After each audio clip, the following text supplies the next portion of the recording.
Close enough. Good morning, everyone.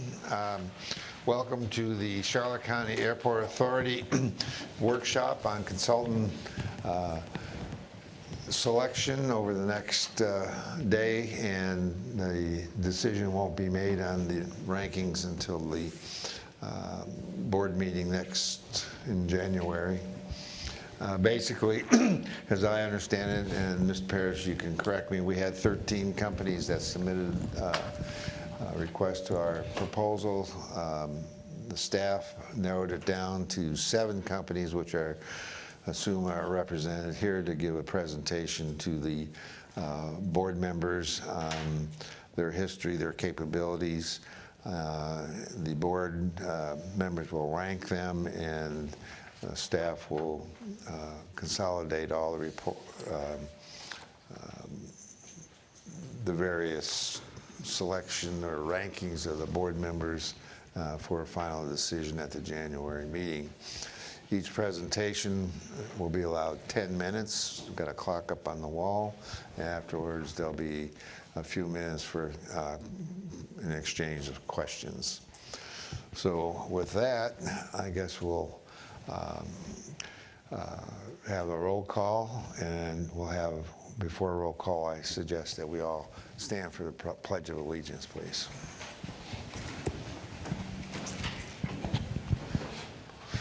I pledge allegiance to the flag of the United States of America and to the republic for which it stands, one nation, under God, indivisible, with liberty and justice for all.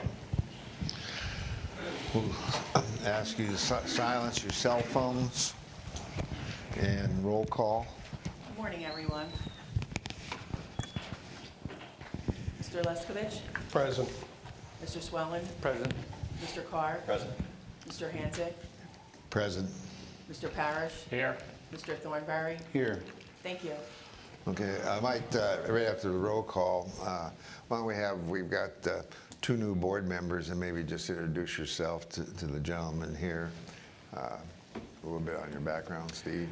Good morning. I'm Stephen Leskovich. I am an attorney here in Charlotte County and all of Southwest Florida in both state and federal court, primarily concentrating on civil litigation.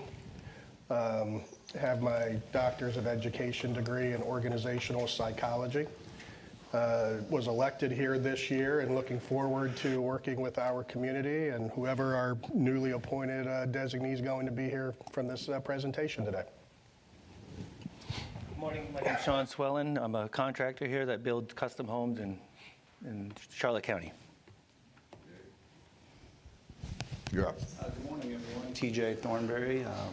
My day job is Thornberry Custom Builders. I'm a custom home builder from Charlotte County originally. I have an MBA in Business Administration from University of North Florida, and I'm glad to see you all here. Thank you. And I'm Rob Hansick. Probably the majority of you know me from my historic past. That's a good one. And I was currently elected by my fellow board members as the chairman. So with that, we'll get started. Do you have any comments, Mr. Parrish? So we can't ask you guys to leave while your other teams present, but it's courteous at times too. So we used to have a room next door that you could sit in and commiserate, but we leased that to somebody. So if you leave, you're just going to have to stand outside, and we'll send somebody out to get you. Otherwise, sit here and take notes on the other people if you want to. But I think unless there's any citizens input, you skipped that one. We're going to go in the reverse order, so Michael Baker would be up first.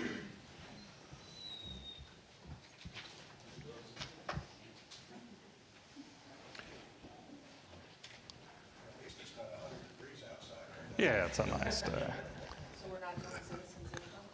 No. We don't have any We don't have any citizens. citizens.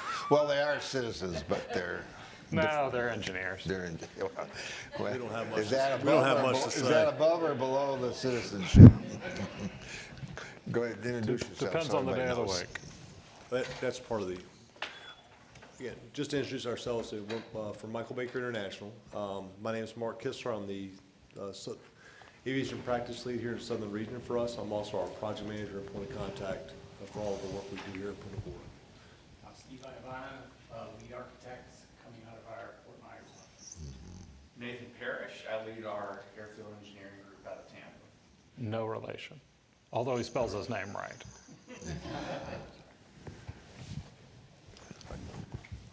Okay. So we Go can ahead, start. Bob. So with that, I hope your seatbelts are buckled and your tray tables are in the upright and locked positions. We start our journey into why you should select Michael Baker to, again, continue to provide these continuing services for you.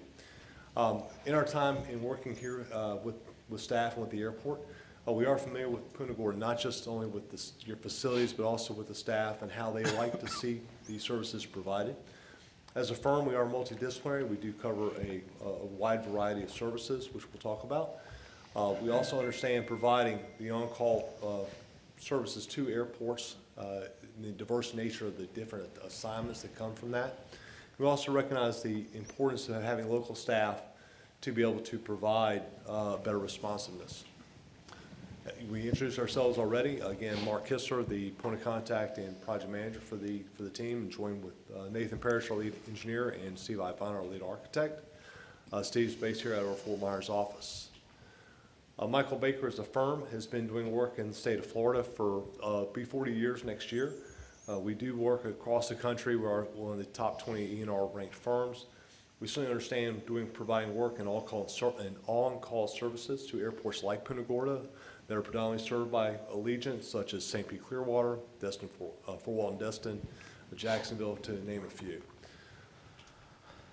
We are, again, focused on serving the Southwest Florida area. Really began serving here at Punta Gorda. We recognize and appreciate the opportunity to work here. We certainly want to continue that relationship. We're here with the airport and the staff. Again, we feel that local is important to our responsiveness, or to being responsive. Steve is based here at our Fort Myers office. We have continued to add staff, and we'll continue to add staff to serve the Southwest market, and particularly the Punta Gorda Airport.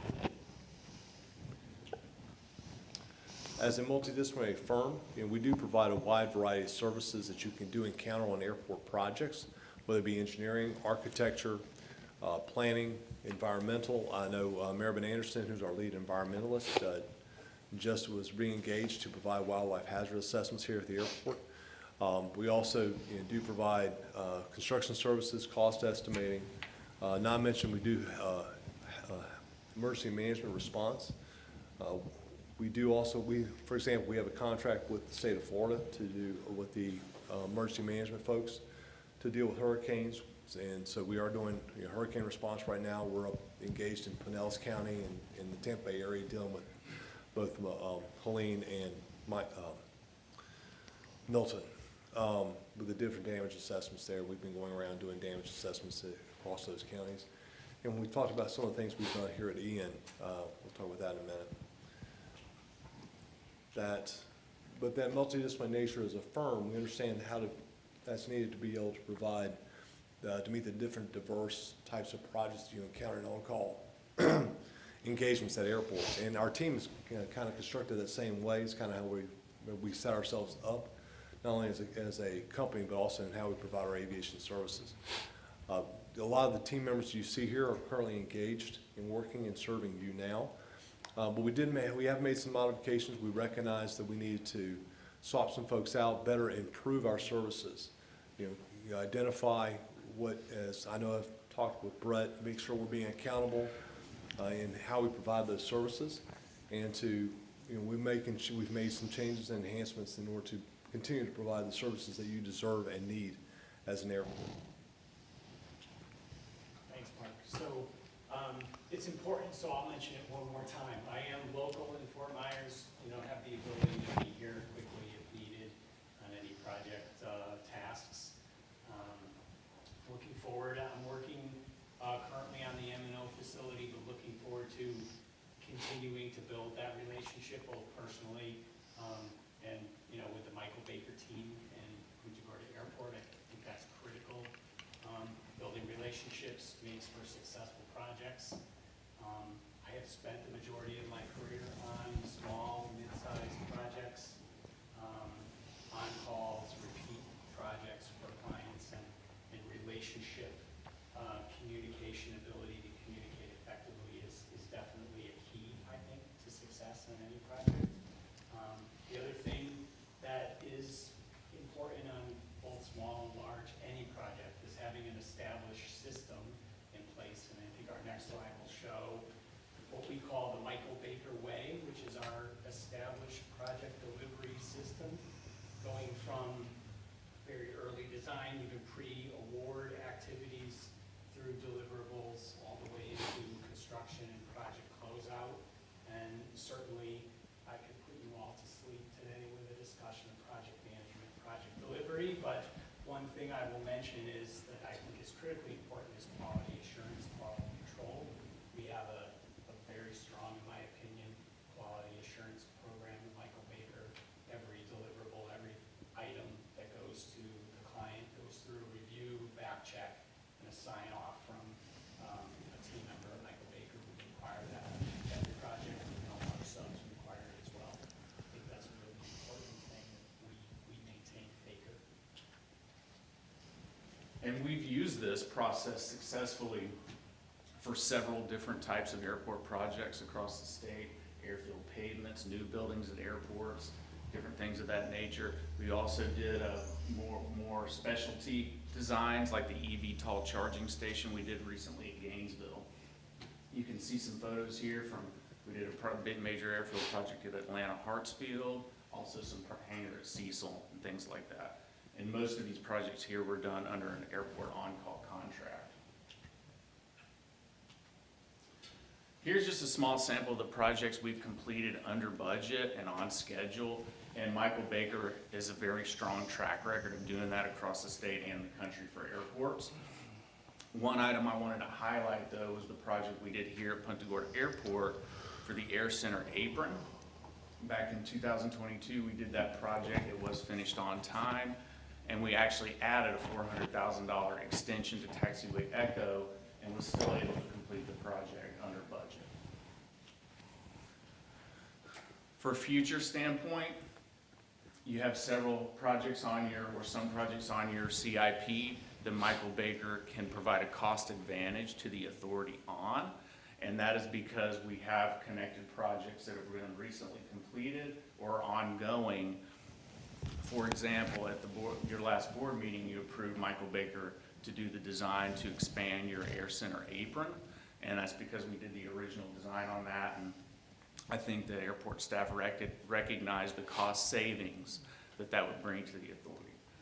We're also about 75% complete with the Challenger Boulevard project and the Golf Course Boulevard project that has been temporarily put on hold. When that project resumes, Michael Baker will obviously provide savings to the authority there as well.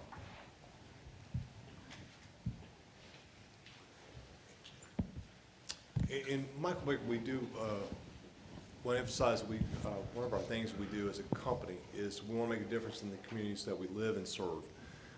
And we've done that here with Charlotte County. You know, we have made donations to the United Way. We also got with Kaylee Miller here at the airport to get with the United Way in order to funnel different contributions for Hurricane Ian relief. We're able to partner with the United Way to make those donations here in the county. We also believe in partnering with local businesses. While Michael Baker has the capability to provide all the services needed to serve the airport here, we do believe in reinvesting and investing in local partners such as SED, Lomsky, John Swin, Banks Engineering, just name a few. And these are some of the team members that we have been engaging with and will continue to engage with as we're here. Now, as we come in on approach here to kind of bring this to a close, I do want to kind of leave with 4 things that we believe should help in determining Michael Baker as a firm that should be able to allow to continue to provide these services. We're multidisciplinary. We can provide the different diverse services that are needed in serving as an on-call consultant at airports. We provide those same type of services across the country and across the state. We've set ourselves up. This is how we do business day in, day out. And we're used to doing that. We're familiar with doing that with each other and with our partners, and going to go from there. And with that, I'll be glad to close and take your questions. You're 1 point for ending right on time.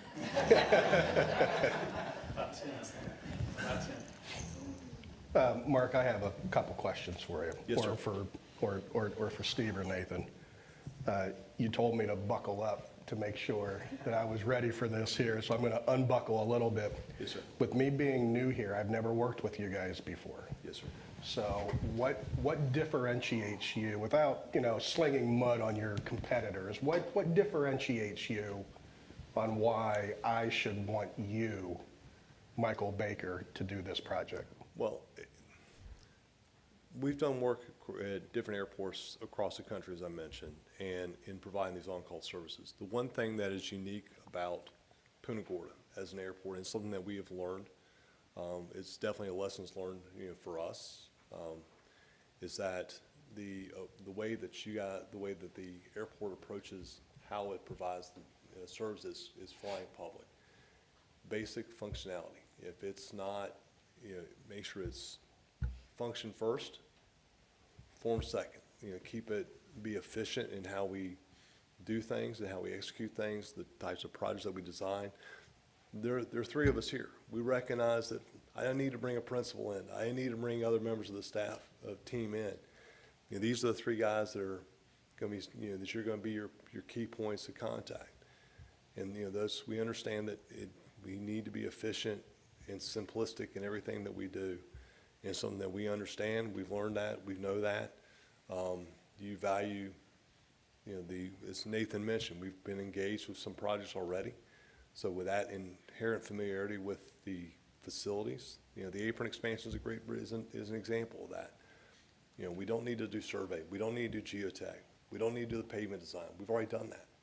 You guys have already made that investment in us. And being able to draw from that knowledge allows us to do that expansion much more efficiently than anybody else.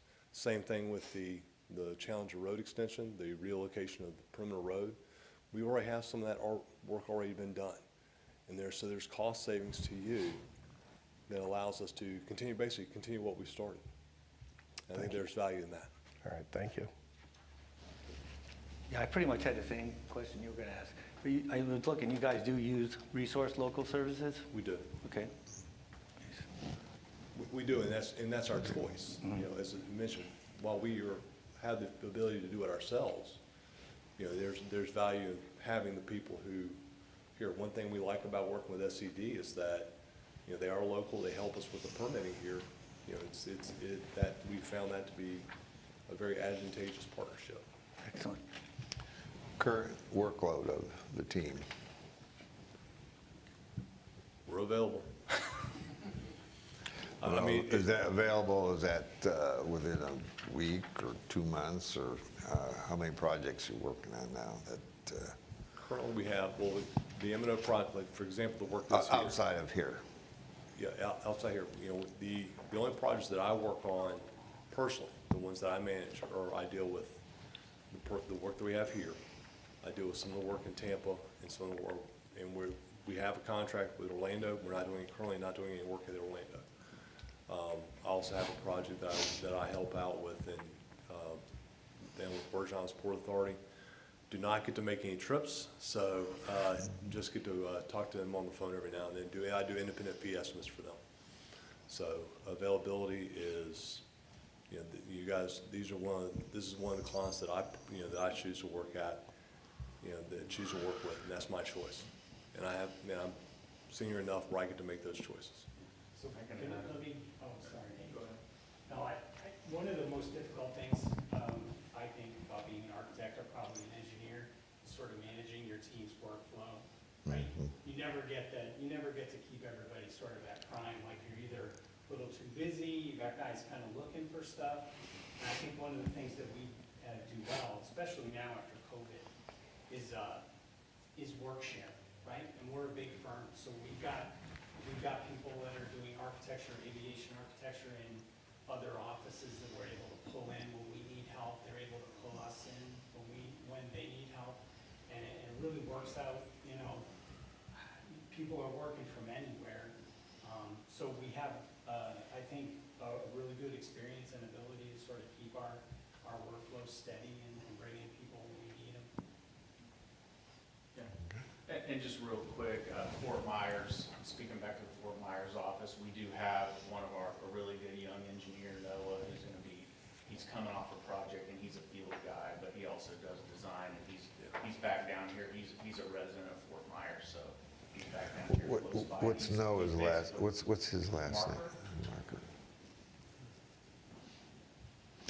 The reason I asked, I'm involved with, never mind. But he's one person who's really available. Just, can you give me something unique about Punta Gorda Airport that you recognize and maybe see an opportunity and or just enjoy the working relationship, or something we can be doing better? As far as unique about the airport, or? Specific to our airport. James and the staff do I'm going to say, but as mentioned, there is a value to being efficient. And this airport goes a lot more into that than others do. It's be very simplistic, very basic in what needs to be done. It's what's required versus what's desired. And you'll see that, and I see it more on with design build projects, where it's what is required to be done and what do I have to do in order to deliver the project. You know, the enhancement, any other enhancements, whether they're aesthetic, if they're not necessarily bringing value or bringing a return on, it's going to gain me more money or generate more revenue, do I really need to spend the money on it? And this airport is one thing that is unique about them, that they do emphasize that part of it more than anybody else, at least in our experience. Mark, is there, to follow on with an interesting have a question? follow-up? Yeah. Do you guys have been here for a while, and do you see anything that we're missing as you look around the place? And boy, I wish they'd take a look at doing this or doing that. You understand the question? Not that The right answer is no, Mark. It's nothing against staff or us. It's just, you know, sometimes you know, you're blinded by it because you're in the forest, and there may not be an answer to the question. I'm just curious. We haven't. It's, I mean, obviously, you guys go through your annual, what are your parking needs, what are what else you have there. Improving the access on the north side, certainly that will improve. Making that change with Challenger going straight out, and allowing you to close that segment of golf course really from the main facility up to Henry Street. You know, we'll get you into better compliance there, allow you to connect the maintenance operations facility directly to the airfield. There's an operational efficiency there for you. Being able to have a direct connection to I-75 is certainly something that's outside the controllability of the airport, but that's certainly having a direct connection to 75 would improve access, you know, for people outside, you know, not necessarily having to get off down and you know, get out south of the airport, north of the airport, and make its way down Piper to the airport. Is there something that, you know, can improve it from a landside connectability? That and being able to actually get a restaurant to be located in GH. Okay. Anything else, gentlemen? Hearing none, we'll Thank move you. on. Thank you, guys. Thank you. Appreciate it. Thank you. Thank you. You want to do the next group? Yeah, Brett, could you run out and grab the meat and hunt? Thank you. How'd you like that last one? You like that?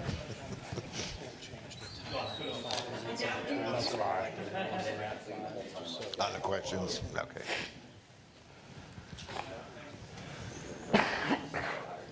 Is it,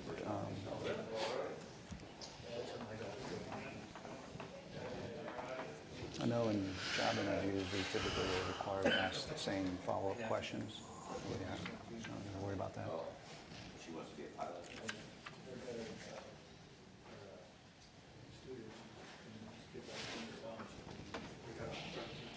Fire, you have your, the clicker is up there.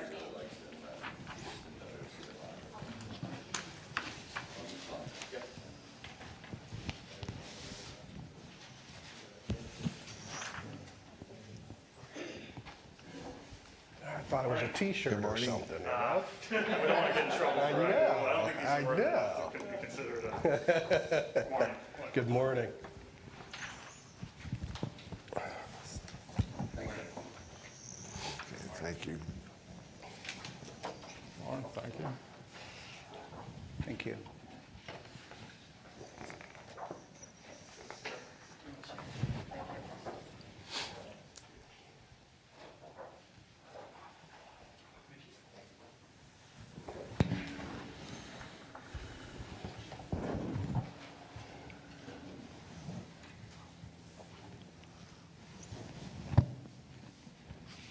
Go ahead.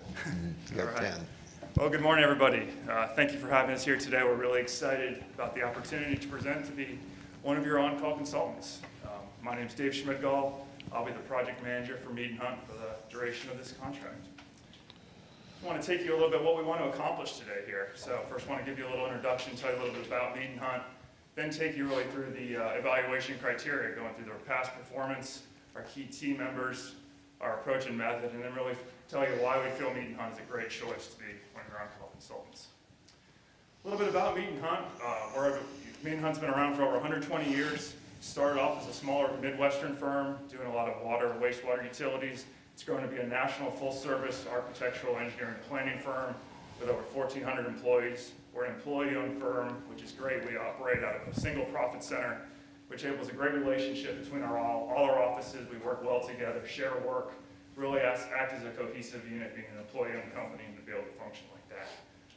Recently, we've had a lot more growth in the Southeast. We now have 5 offices in Florida with over 80 employees. I'm out of our Tampa office, and we also have our recently opened Fort Myers office. So we'll be able to provide you great responsive service. Aviation is really the backbone of Mead and Hunt. We've been doing aviation since the 1940s. We work at over 250 airports of all sizes across the country.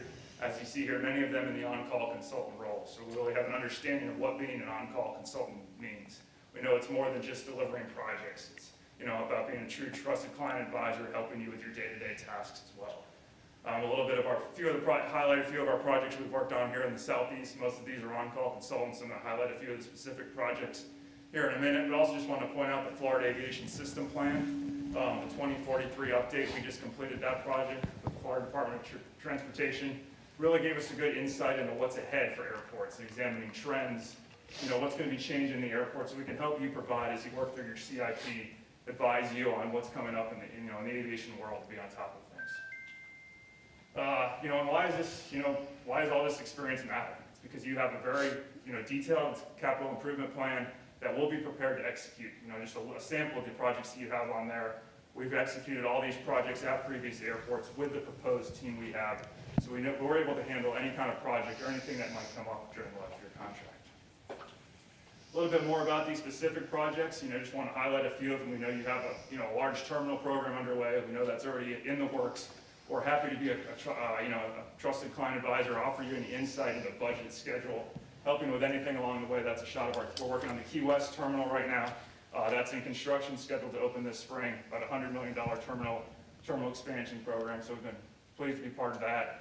Some other facility projects here as well. We have some rental car improvements, QTO facilities. That's a shot of our one we just completed at Augusta Airport, where we have all the rental cars consolidated in one facility.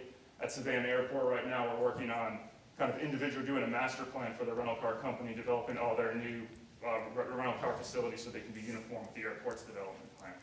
Then, of course, all the airside and landside typical engineering services that you need. We're working on parking lot improvements at St. Pete Clearwater, working on the employee parking lot expansion at Tampa International, Augusta, Savannah, doing a lot of those same type projects as well. And of course, all the airfield projects. You have a lot of taxiway expansions, rehabilitations. We're fully versed in asphalt, concrete paving, working on Orlando Executive, all through Savannah, Georgia, Alabama as well. So, you know, we're fully, be able to just want to show that we're capable of handling any project that might come up during the life of this contract.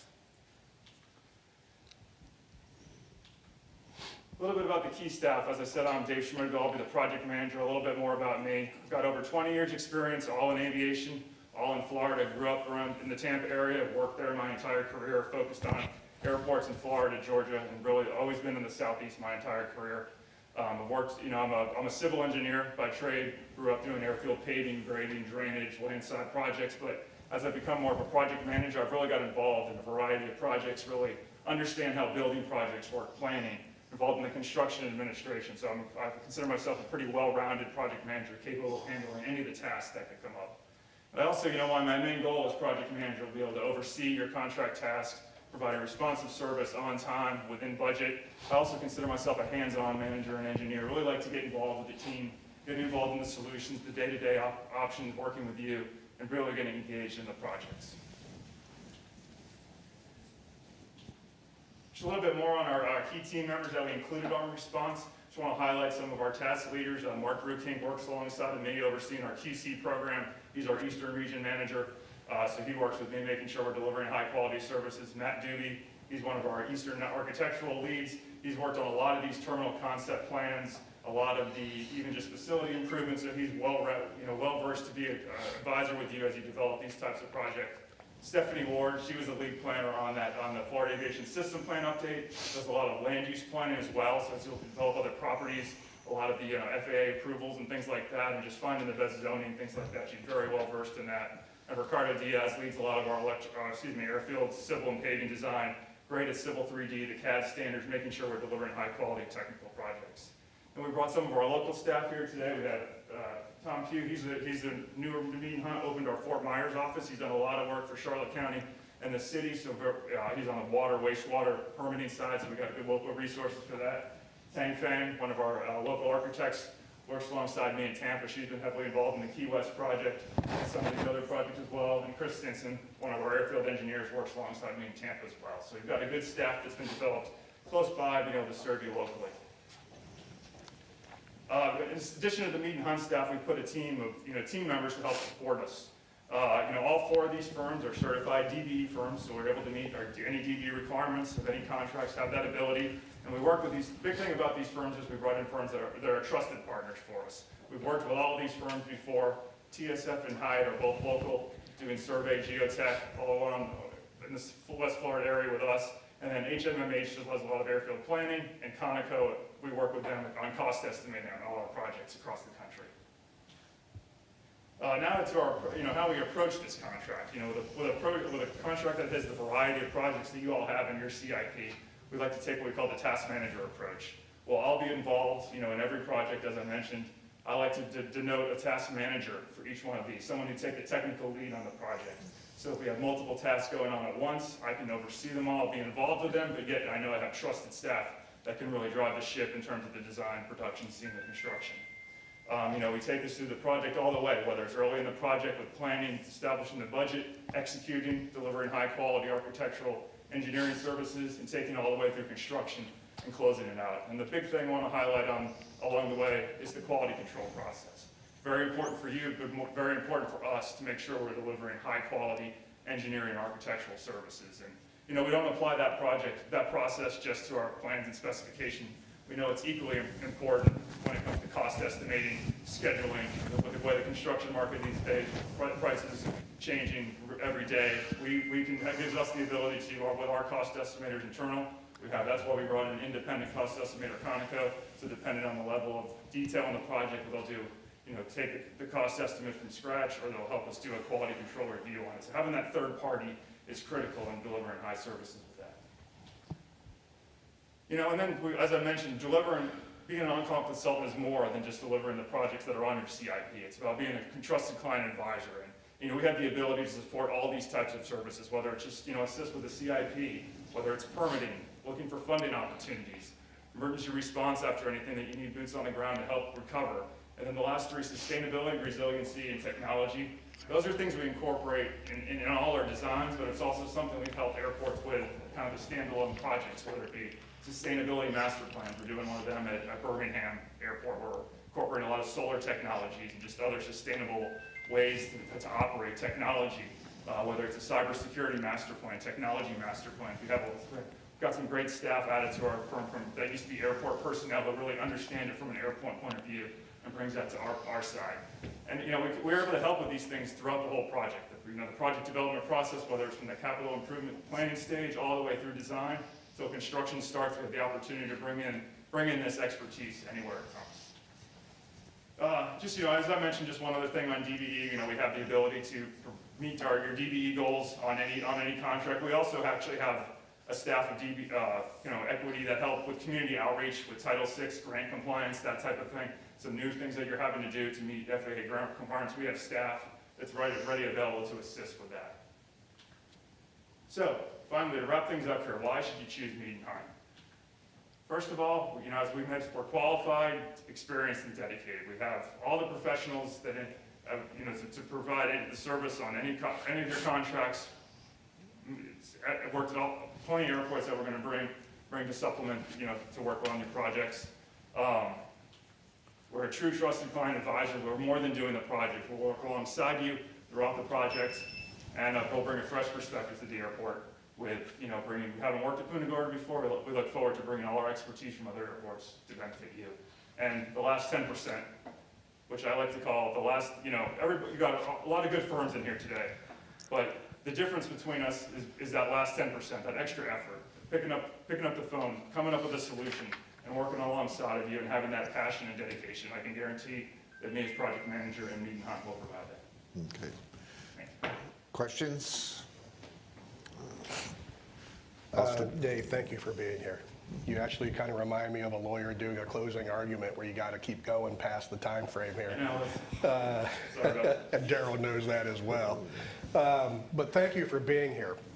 Me being new here, I think I heard you just say you haven't worked with Punta Gorda before. So why now? Why do you want to come to this airport now? So I guess personally, I've always, like I mentioned, I've always been in Tampa. I've always worked in Florida my whole career. I joined Mead & Hunt about 6 years ago. We've been trying to work with the airport. We've submitted on several things in the past, but haven't had the opportunity yet. So I think I just, it's another airport that I've always liked, being local. I have family that actually lives in Punta Gorda, help them rebuild help them empty their house out after the last storm, so it's an area I really like, and it's an airport. It's really the kind of the airport that we excel at too. You talk about, I mentioned we work at all kinds of airports, but really the airports that we Mead & Hunt excels at is kind of that small non-hub airport, very similar to yours. So I'm just excited to grow Mead & Hunt in Florida and work, continue helping airports grow. And I didn't hear you indicate during your presentation here, what percentage of contracts would you say you've completed under budget or on time? I would say probably 95%. I mean, that's our number one priority is completing things on schedule and within budget. From our design side as well as trying to ensure that the contractor's staying with his budget as well. All right, thank you very much. Thank you, Dave, for coming. You stole my last question, or Well, then maybe we should switch sheets then, I'll just skip you next time. Dave, you mentioned that you have 80 employees in Tampa, all aviation related or across all the disciplines? Across all the disciplines. I think that's the one, as we grow in different areas of the country, we have some offices grow faster in different disciplines, but between Tampa, Orlando, Fort Myers, and Daytona Beach, we have 80 folks, about, a mix of aviation. We have water, a lot of water transportation, architectural. So we pretty much have every discipline within Florida as well. Now, obviously, you have the capabilities of pulling aviation disciplines from other offices across the country. I think that's the one thing I've had. I've been with a few companies. I've been with a really large company, a really small company. Mead & Hunt's got that kind of great. I mentioned the one profit center, that we have no issue with sharing, whether it's done out of one office or another, and obviously we leverage technology like everyone is, but we're able to really pull resources in from other offices. When I was starting, I was able to support jobs all across the country. I think your brochure said you had a total of, 1,400 employees? Yeah, and like I said, aviation's We're about over, probably 45% of our business is aviation, probably even higher when you bring in all the architectural elements. So, you know, we're the 8th largest aviation firm in the country when you go by. And so, compared to the overall firm size, you can see the importance we put on aviation. I'm always curious about something unique that you like working with Punta Gorda Airport, but not having worked with us. Is there something in your research that you can tell us that is unique to our airport? You know, I think I think the opportunity, you know, I think it's just such a growing market, the opportunity, you know, I've seen Tampa grow over the years and St. Pete Clearwater, and, you know, it's pretty much almost tapped out. So I see almost Punta Gorda of what it was, of what that was when I was growing up, and just that opportunity with, you know, like you see the whole resort, you know, which Allegiant back. So I think the opportunities for those types of things, and then they bring some of that closer to the airport, whether it's development that can really tie right in with the airport. You know, I think those are the things that are kind of exciting and interesting to look at. That makes it maybe a little unique market with, you know, between Fort Myers and Tampa and Sarasota with all these other communities around. That, you know, Punta Gorda has the opportunity to be that or bigger. You know? So I think just seeing that opportunity. Let's be careful about bigger. Small field. Yeah. I got one more thing, Dave. I'm big about hiring local people. Are you guys open to doing that, or you look into that? Yeah, that's, I think, between, you know, especially if it's for a project basis too. I mean, we're open to having, like I said, when I started with Mead and Hunt, we had, I think, 30 people in Florida with Tampa and Tallahassee and small, and now we're up to, you know, we have Fort Myers office, Orlando office, so we're totally open to bringing people in, you know, even closer in those locations, you know, if it warrants it, and, you know, having that, we know that local participation is important. We're, you know, we have our team, but if there's other local partners, you know, you'd like us to work with too, you know, other firms you'd like to get involved, that's kind of part of that community outreach. I didn't get into that too much, but that's what we really look to get other firms involved. Okay. Anything else? Thank you, Dave. All right, thank you. All right, thank you, guys. Thank you.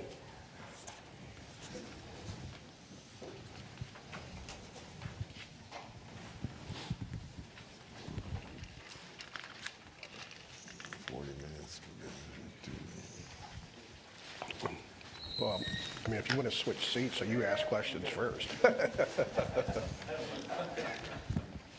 How much time did you allocate? Daryl knows if he gives a closing argument and the judge is like, time's up, you just keep going until they finally say, I'm going to hold you in contempt.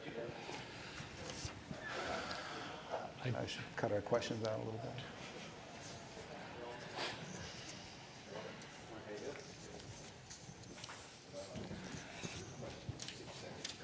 All right.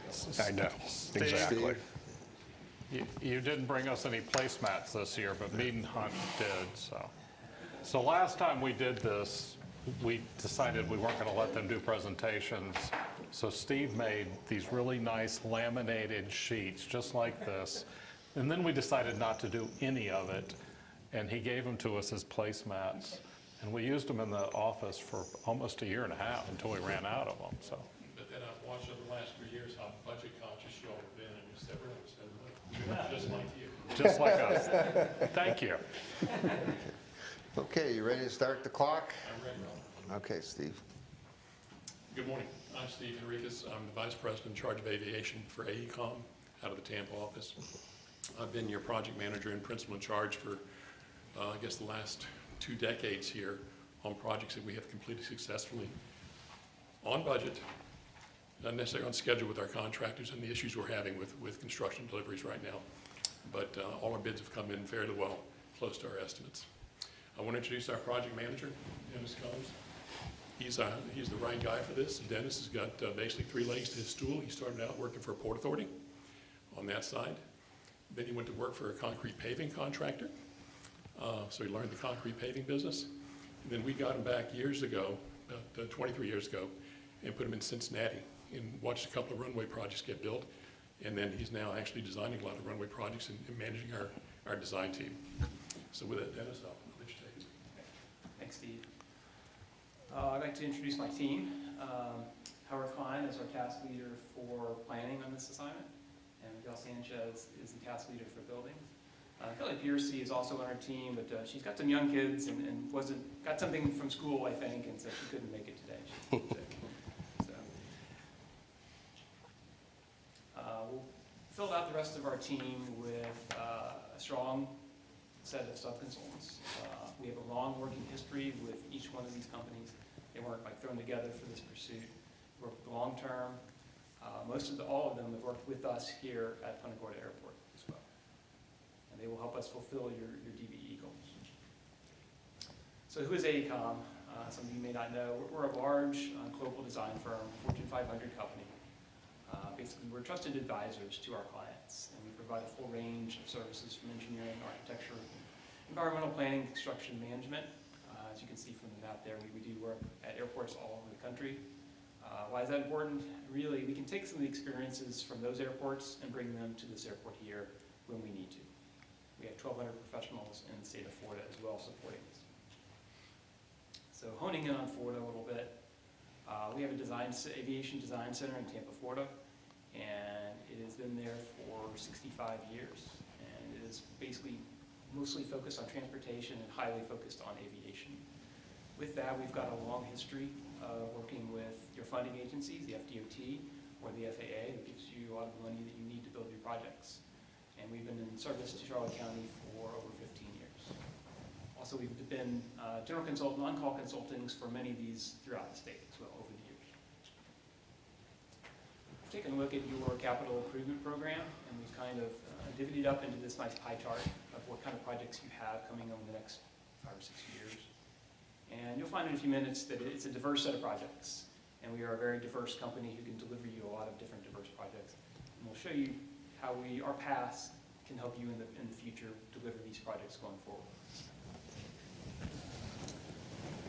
Quality is number one with us. So this shows a plan, do, check, act scenario. And we have a formal process at AECOM where all of our work goes through a set of internal reviews, and before you get it. So it is seen by an independent technical review person who wasn't related to the project at all, and they give us comments back, they're rechecked, comments are made, provided back to the project manager before you even see it. So errors and omissions caught before they even come to you. Approach to schedule and budget management. Schedule and budget are all related. So we have a couple of different things we do with that. One is we have financial systems, like most people, that track the costs for the project from our budgeting standpoints. So we know what we're spending and what we're projected to spend over the life of the project. And we can see if we're meeting that or exceeding that over time. And that's related to schedule. That shows a CPM schedule of a design project. So we also make sure on schedule because they mix and match. You can't meet one without the other. So if you miss on schedule, you're going to miss on budget and vice versa. I'll have Howard talk a little bit more about planning projects at PGD. Good morning. So we really appreciate the opportunity we've been given to provide most of the airport planning to PGD over the recent years. Going back to 2015 when we performed a study to relocate the general aviation terminal up to the north side of the airport. And glad to see that was successfully implemented. And from that, we went into the airport master plan, which is basically established a strategic direction for the airport. We worked on that and got that through the FAA approval process, and it's resulted in the airport layout plan drawing you see in the back, hanging in the back of this boardroom. Following the master plan update, we needed to attain environmental approval for the short-term projects, so we moved into the environmental assessment, received FAA approval for that in 2019, and that's cleared the way for a lot of the construction that's occurred here recently. More recently, we did a more detailed plan up on the north side of the airport to try to maximize the use of that land and achieve the most efficient use of that with the new taxiway up there. So that plan was produced in 2022, and that might look familiar to you because I know that version of that's in your agenda packet each month, showing the different projects. And then last year, we did the terminal planning study, which set the sizing and the concept for the terminal expansion that's being designed right now. So I believe we've proved, through the last 9 years that we're not only fully capable of producing good planning for you, but we've proven our performance through these various studies. And with that, I'll turn it back over to Dennis to take you through design. Thanks, Howard. I told you I was going to go back to what we've produced in the past, and this graphic kind of shows the diverse projects we've completed on the right, whether it be a box hangar, T-hangars, parking lots, et cetera, over the last few years. And while I mentioned those, it matches up very, very well to what you have going forward. So we've successfully completed projects of the kind of the size and type that you're going to have moving forward as well. So we think that's very good for us. I'm going to go through a couple of the things that we've got going on currently. So this is a graphic of the South Terminal expansion project going on right now, and for the new inline baggage system. So you can see on the left there is kind of the ticketing, and on the right side is the expansion with a new baggage system in it. Miguel Sanchez provided the architectural design, and he is the lead architect on that project as well. Another one that we've got going on is the rental car center. This one is also led by Miguel, and I also provided site civil on this one. And this one, the trick with this one was it had your existing building was damaged by a hurricane, and it had a specific timeline of when you had to be under construction. And the project was provided by us, and we were able to hit the deadline and make sure you received the funding from the insurance company. This one shows the terminal expansion that Howard talked about. This is what a new security checkpoint might look like in your building. Again, we provided full service engineering on this one with engineering and architectural services. Another shot of just a whole room and concourse of what your new terminal expansion project may look like. Again, designed by Miguel and supported with a full service team on this one. Why select AECOM? We have an experienced project manager and key staff. We've got the extensive knowledge of PGD. There will not be any learning curve for this team. I think we've shown through this presentation what we've done in the past and what we can do for you in the future. Our skills align with what you have coming up. So I think that the people we have are the right people. We've got a long-term people with people that have been working with this company for many years together. So it wasn't a team that was thrown together. We're responsive to staff. We know how important that is. And when they call, we answer. When they email, we respond quickly. Time is money. We don't have time to sit around waiting for responses from your consultants. We provide it right away. We've proven performance on diverse community projects. Again, this goes back to all the different things that you have coming up and what we can provide for you guys. We think it matches up very well. With that, I'd like to thank you, Mr. Chairman, Commissioners, for giving us this opportunity. We really look forward to the opportunity to continue to partner with Charlotte County Airport Authority and PGD into the future. We're excited about the future of this place. Thank you very much. Questions? With me being new here, I heard Commissioner Hansick, of course, and Mr. Parrish address you, Steve, because they've known you for quite some time. I've never met you before, or your entire team here. So why you guys? Why should I want you guys to help move us forward? Well, again, you guys as a team, there's continuity here. We've worked together. Miguel's actually the youngest. He's been with us 12 years now. But every project we've done here over the last 12 years has been done or led by this team as team leaders or project managers. Same team? Same team. Or, okay. Dennis leads the design. I need to manage everything, but I've got computer skills. Okay. Howard has done all the planning. He's very hands-on. I mean, James and Brett can tell you that. And I think they all love the work Miguel does with his 3D modeling and imaging and whatnot. But I think it's the continuity and the history we have here that we think we can save you money and save you time. Thank you very much. Okay. Well, I'm going to ask a question that James doesn't like, but you guys have been around long enough. I mean, I didn't mean it that way, but you've been here a long time. You've done the planning, you've done some of the projects and all that. Is there anything that you see that we're missing? I mean, is there something out there that we're not recognizing? I think we got everything covered, but you just never know because we're in the forest every day. Yeah, I'll start. I'm going to defer to Howard. He's the planner. Let's go, because it'll be a planning exercise. I don't know where, yeah. Yeah, so I mean, look at society in general, right? We're really IT focused, right? We're cell phones, iPads, whatever. You know, I see a lot of airports across the country focusing more on IT. How can IT help you serve your customers best? Is it not just, you know, physical concrete glass construction? I give you some concrete examples. I've dealt with airports that have their own app. It shows waiting time, shows parking lot occupancy. That's actionable information for your customers before they leave their home or before they leave their place of business. Where do I need to go to park? How long do I need to leave in advance, considering security lines? So we see a big push on the IT side of things, and that's a general theme in society as a whole. You guys got that kind of capability somewhere within your organization? Absolutely, absolutely. That's the right answer. TJ. I think kind of covered the grounds of my Okay. question. Thank you. Any other questions? Well, thank you all. Thank you. Thank you. Is this really your last one, Steve? Sorry. Is this really the last time you're going to present here? I certainly hope so. You said that 5 years ago, so I'm just wondering. Steve is getting ready to Go, retire. congratulations.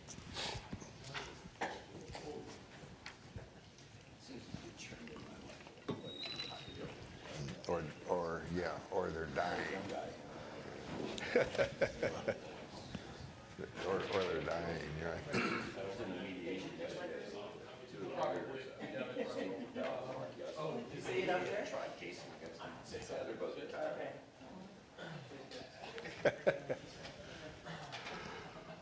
What would you do? Yeah, I know. You would I think be out there. I think we're stuck with him until he adioses.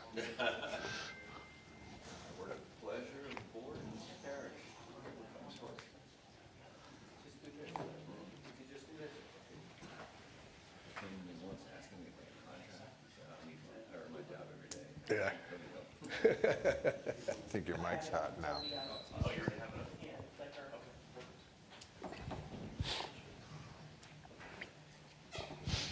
Good morning. Yes, good morning. When you're ready, we'll start the clock. You just make sure this works. Okay. Okay.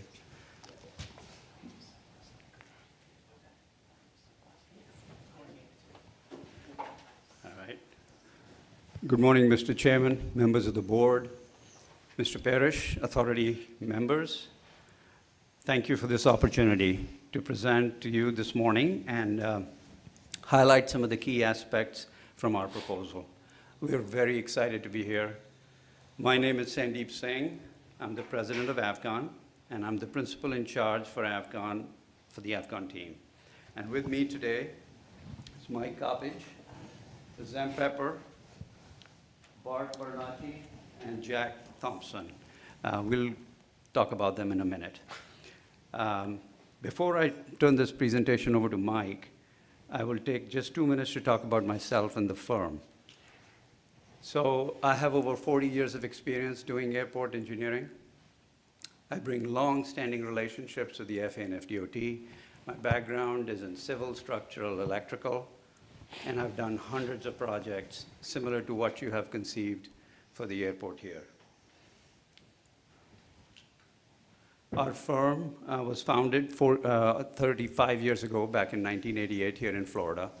And over this period, we have grown organically to about 130 people with all of the engineering disciplines in-house, including MEP. We have been members of the Florida Airports Council and the Airports Consultant Council since the beginning, over 35 years. We have a keen understanding of the issues facing airports and the aviation industry. We are also a consultant for the FDOT Central Office. We have provided them with a Florida Aviation System Plan. gives us keen insight into various airports and how they work together to make Florida such a great aviation state. One thing we're really proud of is our record of excellence and innovation. We have many award-winning projects to speak of, and this has contributed to long-term relationships with our clients, including the ones we started out with 35 years ago. We are well suited to serving PGD because we have the experience, expertise, and most importantly, the capacity to serve you.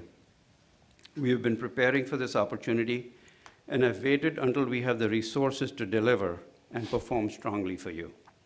Now that Mike and his team have indicated their availability, we're eager to work for you. Mike has over 18 years of experience.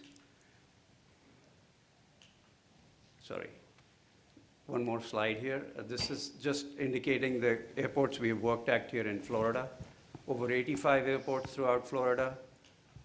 20 of the 21 commercial service airports in Florida we have performed work, and that adds up to about 3,000 projects. With that, I'm going to turn it over to Mike, who's going to take the rest of the presentation. Thank you, Sandeep. Good morning, everybody. My name is Mike Coppedge. I'll be the project manager and primary point of contact for the AvCon team. As Sandeep mentioned, I've got 18 years of experience in the industry, based in Tampa, Florida. Got a wide range of primarily airside and landside civil experience, so runways, taxiways, aprons, perimeter roads, airport perimeter fencing and security, that sort of thing. So for that reason, I'll also be serving as the civil and airfield design lead. As Sandeep mentioned, we have Zemp Pepper here today as well. Zemp has over 40 years of experience. He leads our AvCon's MEP group, mechanical, electrical, plumbing, also including IT and security systems, as well as fire protection. He's got a wide range of experience in terminal rehabs, new terminals, T-hangars, MRO hangars, our facilities. Ryan Lenda will serve as our planning and environmental lead. He has a lot of experience in master planning, ALPs, capacity analysis, traffic studies, a lot of basically anything that is not a capital improvement project. Also with us, Bart Vernacci. Bart recently retired from the FAA as the ADO manager, has a lot of experience with certainly the funding process, but also some of the other technical offices that we may have to coordinate with from time to time within FAA. And finally, Jack Thompson. Jack has been supporting your other major funding partner, FDOT, as an extension of staff in various FDOT districts since 2012. He's a former airport manager, so I've come to rely on him for an airport manager's perspective, doing the work that we do. On the screen is our organizational chart. One thing I'd like to point out is that most of the names you'll see on the screen are actually internal to AvCon. Our key staff have an average of 30 years of experience, and they're supported by 130 aviation-focused support personnel.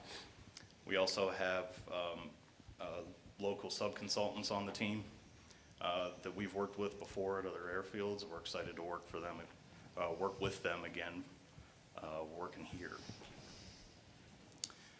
Our in-house expertise is quite extensive. I'm not going to go through all of these individually. There's one that I would like to touch on, our lighting and nav aids. Mark Goodacre and Carl Johnson are experts in this field. They're nationally recognized for airfield lighting design, and they also teach the FAC airfield lighting safety course that various maintenance and facilities personnel attend at least once a year. I could spend probably more time than we have here today talking about schedule management and budget management, but there are a couple of key things that I'd like to mention. It really starts at the beginning of our efforts, coordinating with the airport staff to get any information that they have about a particular task. Also to essentially understand what the goal is going to be, when do we need to get there, and then it's incumbent on us to perform our internal work plan to bring in additional resources that we've got available to make sure that we get that project completed and ready to go on time. And on the screen, you'll see some examples of where we've performed this in the past. Now, quality control is a cornerstone of what we do. Nothing goes out the door without an in-house review by someone who is on purpose not involved in the day-to-day production of a project. For complex or unusual projects, we'll engage a third-party reviewer and have them go over the project and make sure that all of the technical details have been accounted for. And then constructability review is something that's typically done at the 90% design level. That's done by either Rob Hambrick, who leads our construction management and inspection team, or one of his senior inspectors. In our proposal, we made 5 key commitments to you. I'd like to walk through those with you. Stewardship, we're spending public monies. We want to make sure that the projects we design are aesthetically pleasing, functional, but not extravagant. Best practices, we bring our past experiences, lessons learned to bear on each one of our projects as we perform them. Service, we truly strive to act as an extension of staff. Accountability, we're going to be accountable for our designs and all of our teaming partners' activities. We really strive to be error-free, but if we do make a mistake, we will own it, and we will come to the airport with a solution. And finally, prioritization. As Sandeep mentioned, we're large enough to bring a lot of depth and capability, but we believe that we're still small enough to give you the kind of personal service that you deserve. With that, I'd like to thank you for the opportunity, and we'll be happy to take any questions. It's Mike, right? Yes. Mike, thank you for being here. If I'm understanding correctly, if you're awarded here, if you're granted this continuing contract, this would be your first time working with Punta Gorda? For a design role or an actual task, yes. Okay. But we have performed independent fee estimates for Punta Gorda. Okay.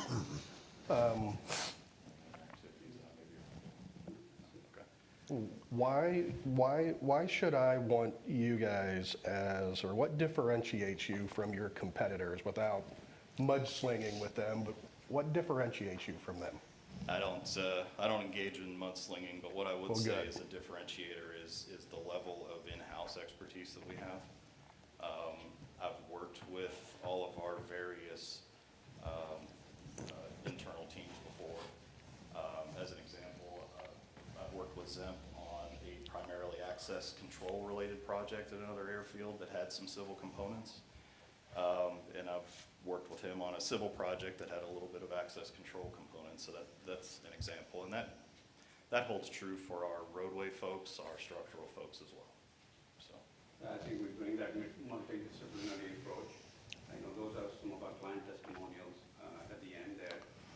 And each of those projects is different and unique, and we've done well in all sorts of situations.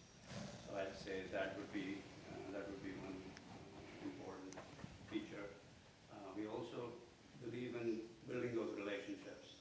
As I mentioned earlier, we're still working for the clients that we started with back in 1988. And they range from a large hub airport down to really small airport just up the road here at Wachula Municipal. So we do cover the general aviation aspect of airports as well as the commercial service. Thank you very much. Thanks for being here. How familiar are you guys with our local area or knowledgeable about it? it's a very diverse community, I would say. You have, difficult to describe, but a lot of different industries, and I think that, you know, the airports in any region really have a role to play in, you know, those business developments. It's really an economic engine for the surrounding area. You know, that's what I would liken it to. I think we were going through the rapid growth that many regions are experiencing here in Florida, and certainly, this is no exception. I think in general, you know, between Fort Myers and Sarasota, this region's got lots of capacity to grow. So. Thank you. DJ? You pretty much covered. I have some questions. Firm is primarily aviation only, or do you go out to other disciplines? 85% of our business is aviation.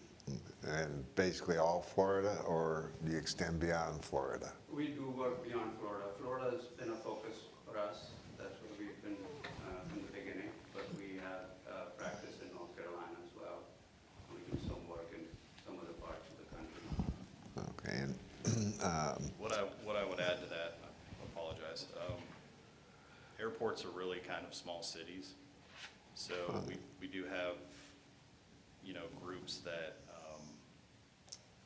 that handle a lot of the different aspects that airports have to be responsible for. You know, your internal roadways, your facilities, maintaining those. So, you know, we do have all of those groups, and they're all here in Florida as well. You, in your presentation, you mentioned the step 2, which you called third-party review. I'm kind of interested in having you expand that. Is that when you get in trouble, or? No, it's. Okay, sure. Yeah. So, you know, if it's a complex project, several $1 million, we will prepare full set of plans internally, and then we will turn it to an outside party that's, you know, an expert or has experience in that area, and have them look at it with a jaundiced eye and see if this thing will stand, what contractors will view it as. So just get a little additional, a third point of view. Yeah. Like if you had a major drainage project, you might design it, might have a drainage firm take a look at it, or as a big electrical vault or something along those lines. Okay, thank you. Any other questions? Good. Okay, thank you. Thank you. Very much. Thank you very much.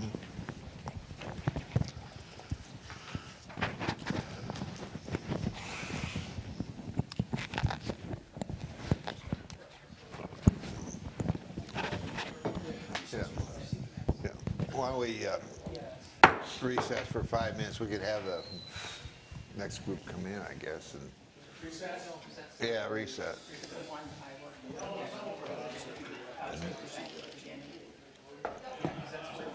Just remember to turn your microphone. It's only a one holder. You're going to have to stand in line.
This visit, reassessment, because it's, guys, I can talk to you, I can talk to him, but you can't talk to each other. So- Can't hear anyways. Huh? My wife said I'm deaf anyway.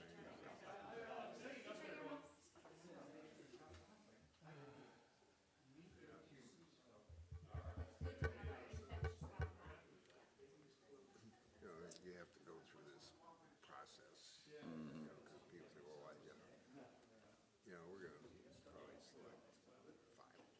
You know, listen.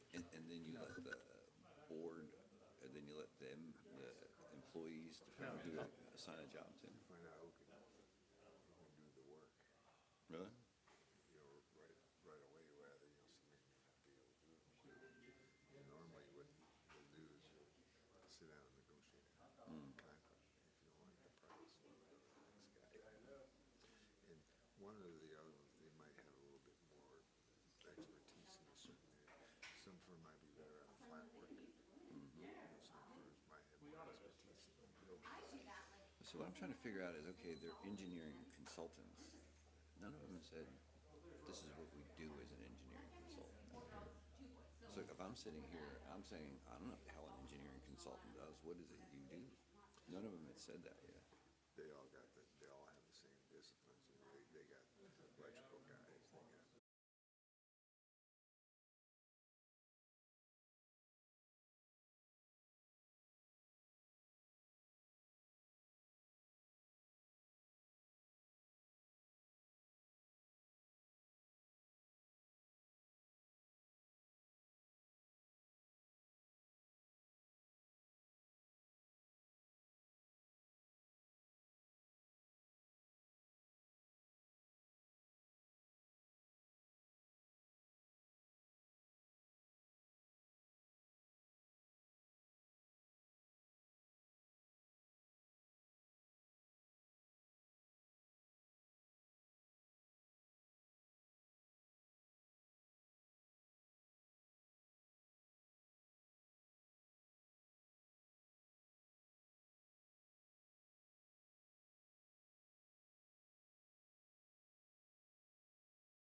reconvene. Okay, Okay, ready? Ready? Start the clock. okay. All right. Good morning. My name is Scott Brady. I'm a senior consultant at EG Solutions. With me this morning are Mike Harris, who you'll hear from, and Sarah Thomas. Sarah's on our management team. Both of them are certified members in AAAE. And slide. Where's my, oh, there we go. Technical issue here. Change it. The side, should be on the side. Well, You broke it. That's 10 points off. okay, minus 10. Well, I can do it without the slides if we need to. There, finally. There it is. Okay. All right, EG Solutions, is all we do is airports. The ones that you see on that map up there, the airports we've done. We're a little bit smaller, obviously, because we only do airports. We don't have staffs that do all kinds of things. That's our specialty. Obviously, we have good relations with FAA and FDOT because you've got to if you just do airports. Also with the Water Management District, which can affect you more than you might expect. But we actually wrote the rule for airports for the Water Management District. It's incorporated in the current rule. We've worked here since 1988. We're headquartered less than an hour away. Mike here is only 40 minutes away. We also have an office that's fully staffed in Fort Myers, and we have space down here that as quick as we can get it built out, we're going to staff. All right, next slide. Thank you. For the past 36 years, we've worked on these types of projects at your airport. Big takeaway there is in that picture right there, I believe every one of those planes sits on a pavement we either did the design for or in a couple of cases did design build work for. The other thing, of course, is we do provide disaster response, not that you have hurricanes, but we have done that before. All right, next one. Mike Harris here is going to be the project manager. He has over 23 years of experience. That experience includes a full realm of things. It includes design, construction, actual testing, hands-on testing, permitting, and agency interactions. Gives him a broad background to do the project management role. In those 23 years, I've worked with him for over half of those 23 years. And he is, and I've worked with a lot of really good project managers. He's as good as they come, and with that.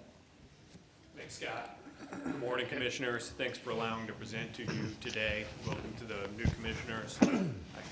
As Scott said, I'm Mike Harris. I'll be your project manager. I want to talk to you a little bit about our staff. Scott talked about the projects our staff has completed at your airport over the years. We've worked at over 50 airports. What I want to talk to specifically is our experience with on-call or general consulting contracts like this one.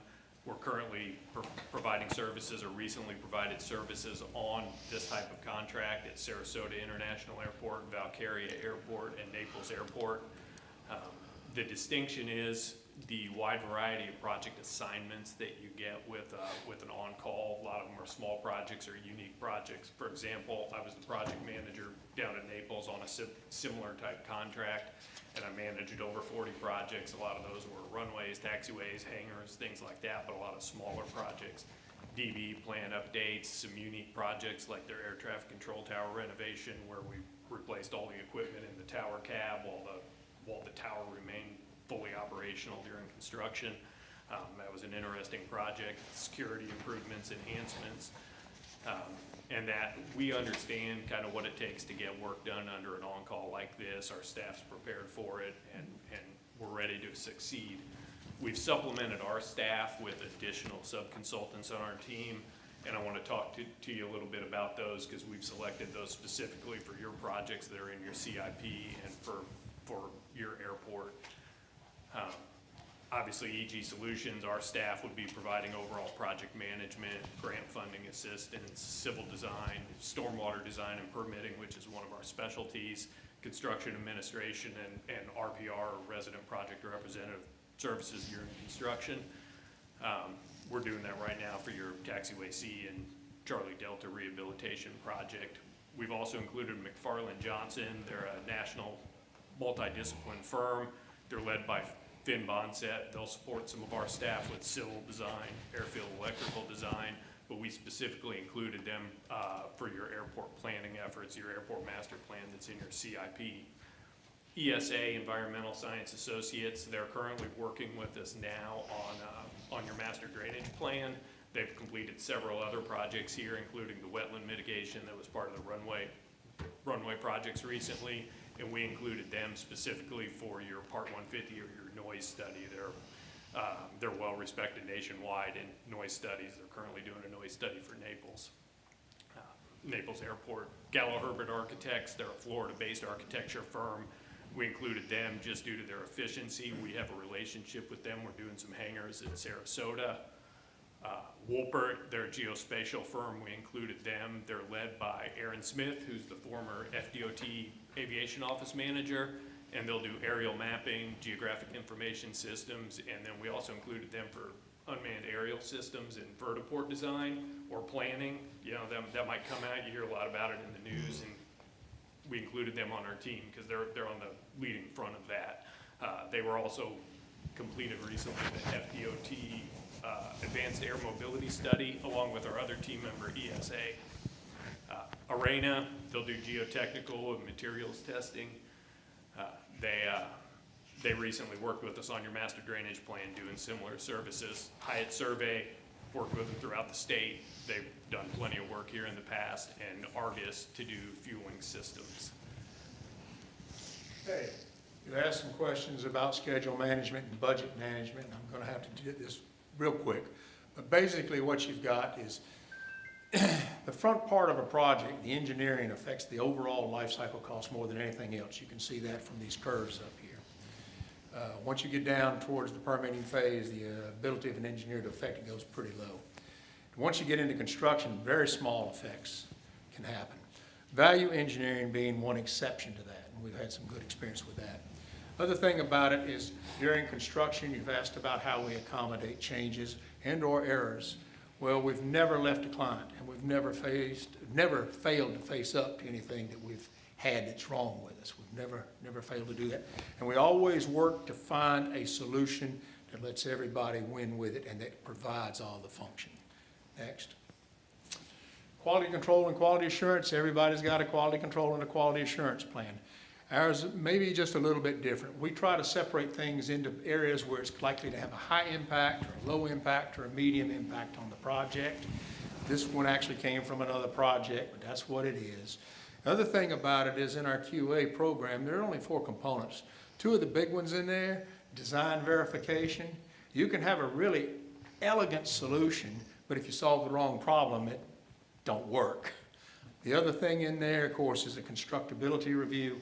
We have a fully capable construction staff, and it's good to look at it to see how are you going to build this. It's one thing to put it on paper, it's another to build it.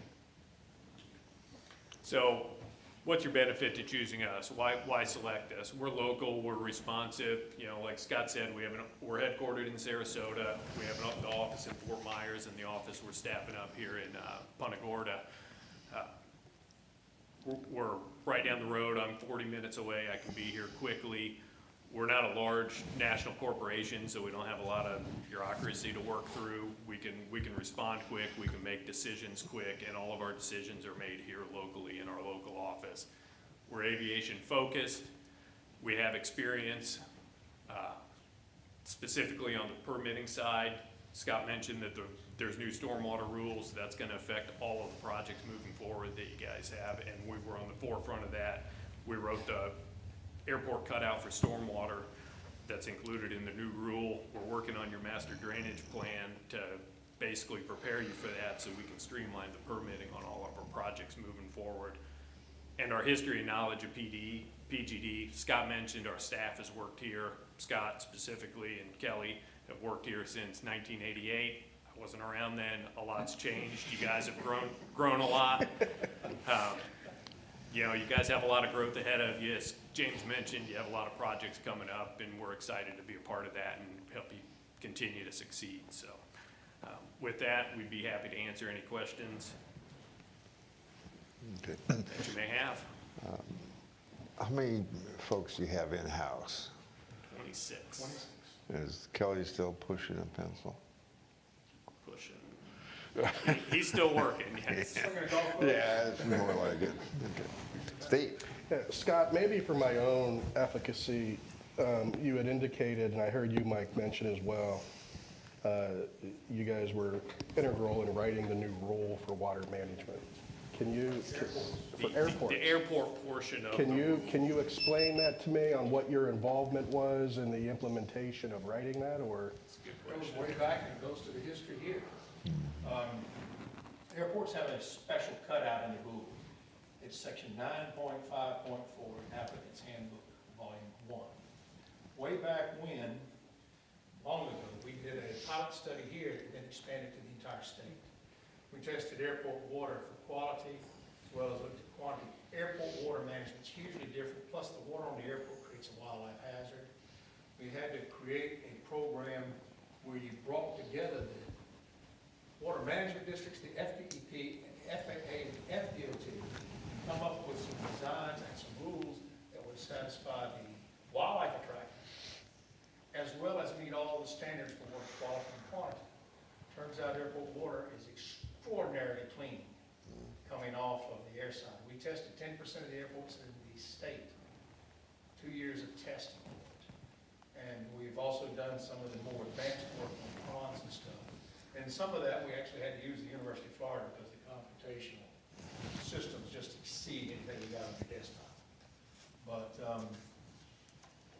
all of that, we were consultants to the FDOT and sub-consultants to the consultants to the FDOT. Multiple documents, including the current manuals on how you do airport stormwater, we wrote. And the rule 9.5.4 that you cut out, I actually wrote it. However, once it gets into the DEP's hands, they made some subtle changes that make life harder than we were trying to make it. But there were a couple of little subtle changes in the words. But we actually did that. Thank you for explaining that to me. So you guys say you're local, you have a local spot here in Punta Gorda? We recently leased some office space here in Punta Gorda, and we're working on staffing it up and building it out, as Scott said. So to help serve, we're doing work kind of all over Southwest Florida. And you guys would utilize local companies? Pardon? You guys would utilize local companies too for? Yeah, we used on the master drainage plan, we were using some local companies, but yeah. And it's a multi-year lease. It's not, oh, we put one down here for a presentation, no, it's a multi-year. We're gonna be here. Okay. TJ, Can you anything? tell us something about our airport that's unique in any way, shape, or form? From opportunities, something we could be doing better? Obviously, you work a lot of places. I always just like to see what makes us stand out or different. That's a great question. Glad you asked that. Got thoughts, Scott? You've worked here longer than I have. Yeah, so. I have, and I don't want to go too far in the past with it. But one, you have some land available. Two, you have, again, a master drainage system that you're permitting, which will make permitting easy. The system that we're going to be putting in place for you is a ledger system. What we found at the other airports that we've used it at is permits go from taking months to taking weeks. So you can go out and you can attract clientele and tenants a little bit easier. And quite frankly, you were the first airport tested in that big statewide testing system. You guys were actually the leaders in it. And of course, coming here, James is the 5th airport manager I've worked with here. But it's really something what you've done here with the commercial air service and stuff. I mean, that's just extraordinary. And I think there are opportunities to grow that. Awesome. See, it's something I didn't know. Thank you very much. I'm his favorite. Thank you, too. You are the favorite product. Okay. Anything else? Thanks, Scott. Thank you, appreciate it. Thank you. Just for the people who don't know, the pond at the very south end of the airport was designed for a very small ramp. It is twice the size of the ramp. that started the whole statewide stormwater project. Because the FAA and the DOT said, why is this pond so big? Well, it's so big because SwiftMud had changed their rules. So I've always named that Scott Memorial Pond, and we're going to fill it in as soon as this wastewater or water management plan is done. So, yeah, I know it's unique. That's something that I didn't know before. I appreciate that. Well, our master drainage program help with SwiftMud. We get it done with the SwiftMud portion of the permitting, because that's always a pain in the butt. Yeah, it'll take us from 6 months to probably 2 or 3 weeks. So a lot of that stuff will actually be done by anybody that wants to do a commercial development on the airport. Which would mean a whole lot. Yeah, gotcha.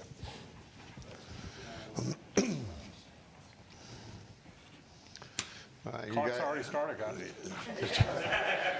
Yeah, you got 3 minutes left. No. Anytime you're ready, guys. The clicker should be up there. Great. I'm going to ask Dave's going to run the clicker, right? I will. Thank you. All right, good morning. Thank you. We're glad to be here, Mr. Chairman, Commissioners, and congratulations to the newest ones again. Thank you. Thank you. Pleasure to have you fully on that board. And for your benefit in our time, in our slideshow, we thought we'd take just a very brief part of the start of our presentation to share with some of you who may be less familiar with CM&T and our history. And as you'll see there, for about 80 years, Crawford Murphy Utility, CM&T, has been involved in infrastructure, including aviation. In fact, we've got some clients that go back to 1946, and we have worked with them all of that time. Today, we represent a little over about 500 employees, and you'll see up there about a fourth of those, a little over 125, are dedicated, much like Dave and Nick and I, exclusively to aviation. And what we think is remarkable about that is we have consistently been in the top 25 of aviation design firms in the country. We always think, well, that's a little tougher to do when you're 500 people instead of 20,000 or something. We serve a lot of airports and have over the years, probably north of 300. But about 80 of those, per your comments you inquired, about 80 of those presently on on-call retainer basis. We're local to Florida. We have 3 offices here in the state with just about 30 people permanently staffed here. And you'll see on that slide, and you'll hear a little bit more later about our capabilities, but we do that with some partners as well. And those 6 partners that we identified in our statement of qualifications for you, we have worked with all those folks before. And in fact, 4 of them we are working currently on one of your PGD projects, Building 97. This is a sampling of some of the folks that we currently have on-call agreements with in the state of Florida. And in fact, just a moment I'll introduce us, but our 4th member, he happened to be at Daytona Beach this morning in a presentation that couldn't be moved. And we'll talk about that in just a second. But there you see Tampa, Kissimmee, and in the lower right, that's really the Lakeland Airport, or location the SNF is for Sun and Fun. Nick, in fact, is leading the project where we are laying out the vision of the master plan the next 50 years for Sun and Fun. So for any of you who fly, are familiar with that large summertime event. Let me call your attention to the right, mostly as it related to your evaluation. Talks a little bit about, asking about our past performance. And so we share up here with you schedule and budget and communication are 3 corporate goals. Those are things we track regularly. And we have probably for over the last couple of decades had a process, we call it client satisfaction, where our senior executives, the chairman, the president, and others regularly interact, come out to customers, clients, to ask them how we're doing on these important areas. And that's our scoring. And we take a lot of pride, particularly in the communication side. As you see, the highest score is to listen to you, because we think it's difficult to be your partner and accomplish what you want and have your success if we're not listening to you in that regard. As I mentioned, I'm Greg Heaton.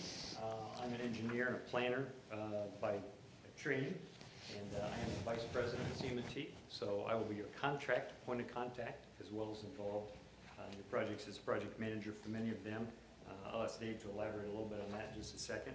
But to my right is Dave Long, and Dave leads In addition to the title there of Deputy Project Manager, Dave leads our revenue enhancement team at Crawford Murphy Tilley. And I'm going to let him talk about that. But part of that is, you know, in that title, I always think, well, it sounds like the deputy PM is to help serve me, but the truth is, he's there to serve you as well. He's a big part of that communication for us. I joke with Dave, go, he's sort of the happy manager. His job is make you happy, and he's the first line. If you're not happy, he's going to help straighten that out. But Dave carries a unique aspect, and you'll hear that in our brief time, because Dave had a career prior to being with CM&T, 30 years of being an airport sponsor, airport owner. He was 27 years, retired as the deputy director at the Kansas City Airport System. So they ran Kansas City International, as well as the General Aviation Reliever, Kansas City Downtown. So Dave comes at what we do with a different perspective, one that we think more closely aligns to yours. And it makes it a very valuable aspect internally to CM&T to have someone who's not the engineer, the planner, or the consultant asking the question at a different thing. Nick Brown to my left. Nick Brown is one of our senior aviation planners. And so Nick has been involved with master plans, airport layout plans, site planning, development plans for 20 years, all throughout the U.S., as well as into the Caribbean and Central South America. As Nick tells us, he's done it on 5 different continents. It's going to be a long time before he hits 6 or 7, I am sure. But nonetheless, and so Nick would be that aspect. And then Kenneth Strickland, who I mentioned, and is listed there on the slide, in Air Service Development. We apologize that Kenneth couldn't be with us this morning. He had to be at a presentation. But again, a 20-year veteran is a director of part of our Air Service Development team. And that brings what you see as an aspect. And I'll let Dave talk a little bit about how those things flow together for CM&T. Dave? Good morning. Again, if you really look at, you had 67 tasks that you listed within your RFP. If you really think about it, you could break it down into 4 separate and distinct buckets. You've got engineering, that's where you design stuff. You have 35 things associated with that. And it's where you build stuff, design stuff, what it is. Your planning, it's 17 items or tasks that possibly could be done within this 5 years. That's your master plan. That's your FAA Part 150 study, which is your noise study, airport layout plans, all the environmental work that needs to be done, being in the location that you are. That's all in that, planning bucket. We have Ken. These are air service development. That's your catchments. You have a really unique facility here in the sense that the normal catchment basin, or what is your customers, it stretches much larger than what a lot of other, all the way up to Fort Myers, all the way down. We've worked with, oh, she's not here, to kind of define that and better understand your customer base and how can we capitalize on that to get perhaps more service or maybe additional service with maybe a different airline or 2 coming in here. And the last thing is really, is what we call revenue enhancement. And those are, running an airport is just that, it's a business. And that's the business behind the business, right? So those are things like airport development studies. You have what's called the AEC DBE or DBE programs, which are things dealing with minority participation, whether it be on the concession side or on the building side, FAA, AIP, FDOT, grant administration. Those are all the things that I did for 30 plus years, as well as the financial analysis. Rates and charges is its own little nightmare, kind of a way to how do you actually perform those types of things, as well as just understanding that we're a business and running it as a business. And many firms can do this. What's in front of you is obviously the hierarchy being the light blue, being the engineering, the darker blue as you progress up. And many firms can do some of these things, but I'm here to tell you from internally that perhaps CM&T as a differentiator, we can actually perform all of those subjects, so those tasks within your RFP process. Thanks, Dave. Real quick, how we'll get there. This is a little bit about our project approach, and out of that slide, I just want to quickly highlight 2 things. On the left side is the quality control, quality assurance plan. Every project we do, we develop internally a quality action plan. It lays out schedules, budgets, who's doing what, timelines, how those interconnect. We find that's very important, so that everybody starts understanding the requirements and how they'll relate. Because it starts day 1, not somewhere along later in the process as a checklist. And then lastly, one of the things, as Dave mentioned, talking a little bit differentiators, correcting errors. We're all human, things happen.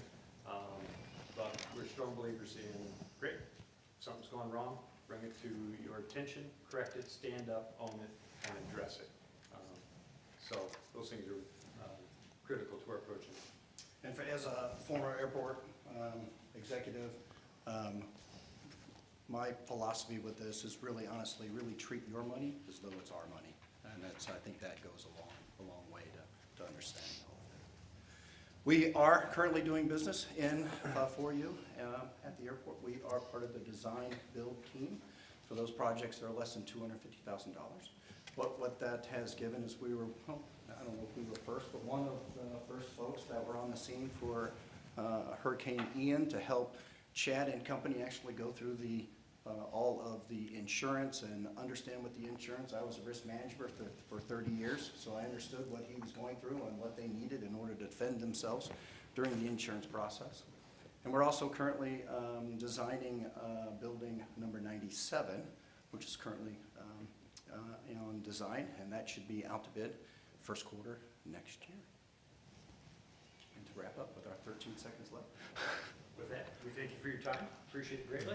We appreciate the schooling by the staff and the opportunity to be here for you all this morning. So we're available for any questions or comments you may have for us. Thank you. Okay. Wow. I don't know, they made it. We practice. Questions, Steve? Dave and Greg, thank you for being here. And Nick, we didn't hear from you, but I'm assuming you're going to echo what they said as well. Yes. Why did you guys do an executive summary? I'm just curious on that. In the book? Yeah.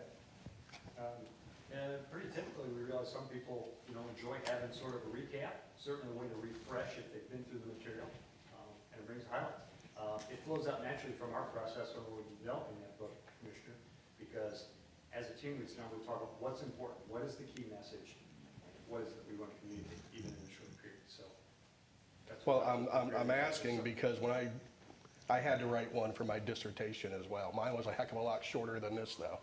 But why, me being new here, Yes, sir. okay? My background is not construction related or engineering, it's the legal field. But why you guys? Why should I want you guys helping PGD? I'm going to put it simply this way. Over my 40 years, I'm going to make your success important to us.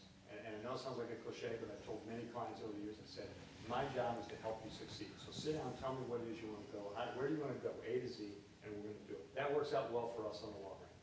But honestly, in fact, I'll joke, and I hate to say this to an attorney, I joke with my goals. I want you to tell me everything. You can even tell me the illegal stuff you want to do. I probably won't do it, but I need you to tell me so we can figure it out. That's our objective. And the team, what you see, those additional services, the only part that we didn't talk about is actually having the strategic funding, sometimes even government affairs, is to put all around. The company grew up as an engineering firm way back in the 1950s. We looked like so many others, 50 people sitting around all desks in one big room.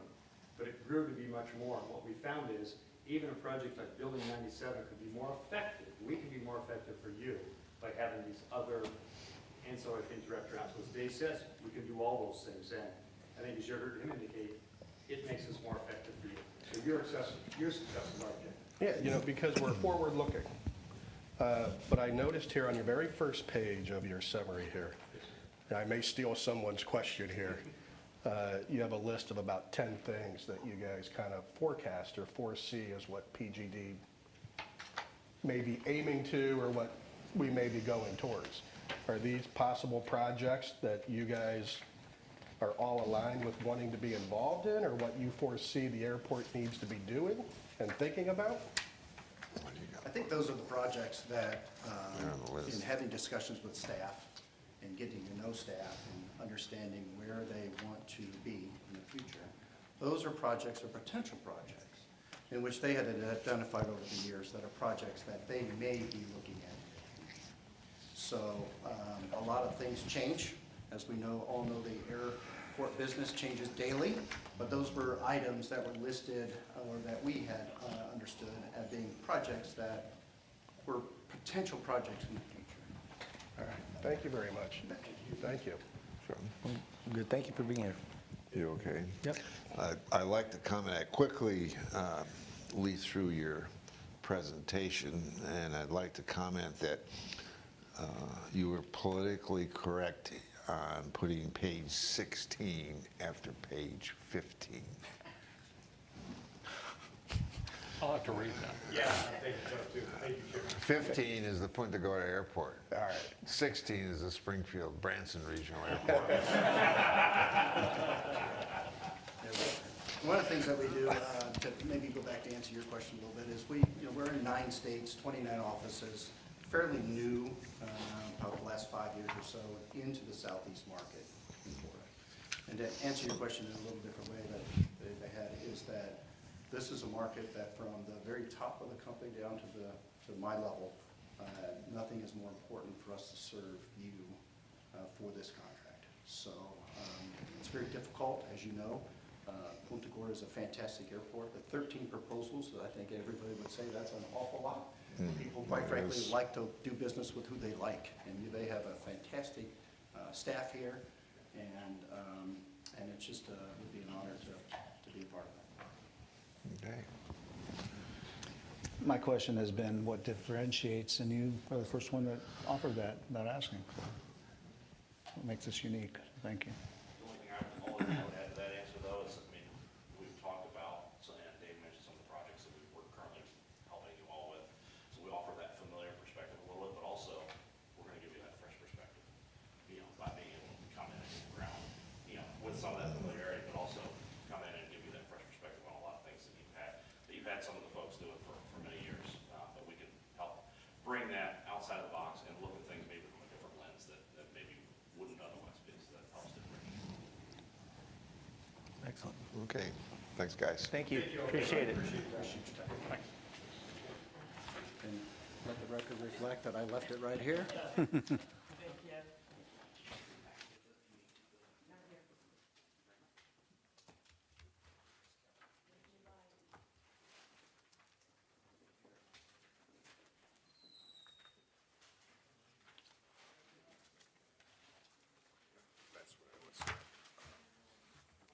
Well, so one runway? One more. One runway? No, I mean, there's just one here. Is there more? There's 3 runways here? Yeah, actually, 2. There's a crossway. This is the main, and then there's one that goes out this way. Oh, it crosses up there. Is that all the old the second one? Well, like this? Yeah, but it's a lot, physically it's bigger. Good morning. And then there's a big, I don't know, midfield now. It's different. You guys ready to start the clock? Go, you got 10 minutes. Good morning. Thank you, Mr. Chairman. My name is Paul Piero, and I'm here today with Ed Jimenez, and we represent Kimley Horn.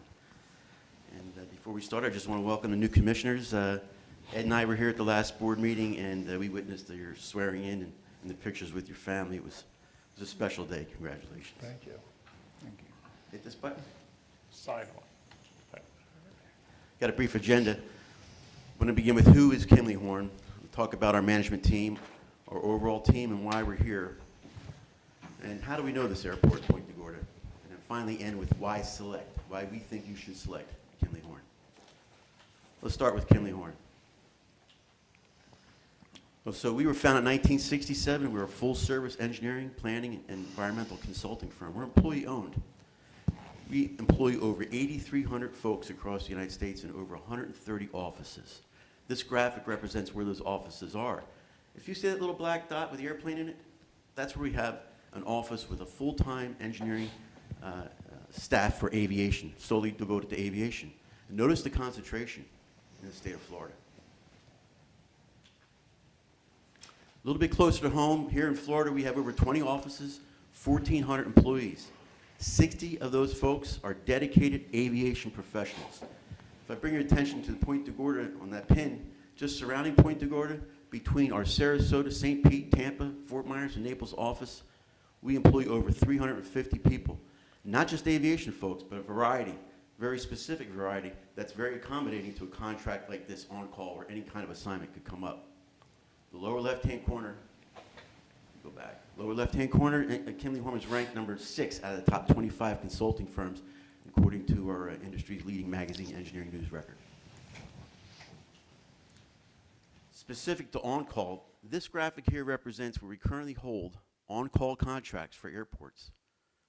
Currently, Kimley Horn holds over 125 on-call contracts serving over 150 airports throughout the country. The takeaway here is 90% of this business is repeat business. And we believe that speaks to our way we manage budget, schedule, and our quality control program. And that's Kimley Horn. Let's just talk about the management team for a little bit. I'll start with myself. Again, my name is Paul Pirro. I usually like to describe what I'm not. Okay, so I'm not a vice president of marketing. I'm not a regional aviation leader. I'm not a market sector director of aviation for Kimley Horn. I'm simply your friendly neighborhood project manager with a whole bunch of experience managing on-call contracts just like this one. And here's a list, beginning with Point Gorda Airport, Tampa International, St. Pete, Southwest Florida down in Fort Myers, and others. That's what I've done historically with over 40 years of experience. But I can't do it alone. My wingman, Ed Jimenez, right here. Ed's identified as deputy project manager. Ed's also worked on on-call contracts here at Point Gorda, so he knows your airport very well. And alongside of me, he's worked at Sarasota, St. Pete, Southwest Florida on-call assignments, just like this project. The thing I like about Ed and love about Ed the most, he's focused on quality and technical accuracy. Over the last 5 or 6 years, he's become a proven, trusted advisor to Point Gorda staff. I'm glad to have him. A little bit about the overall team again. I'm Paul Pirro. I'm the project manager.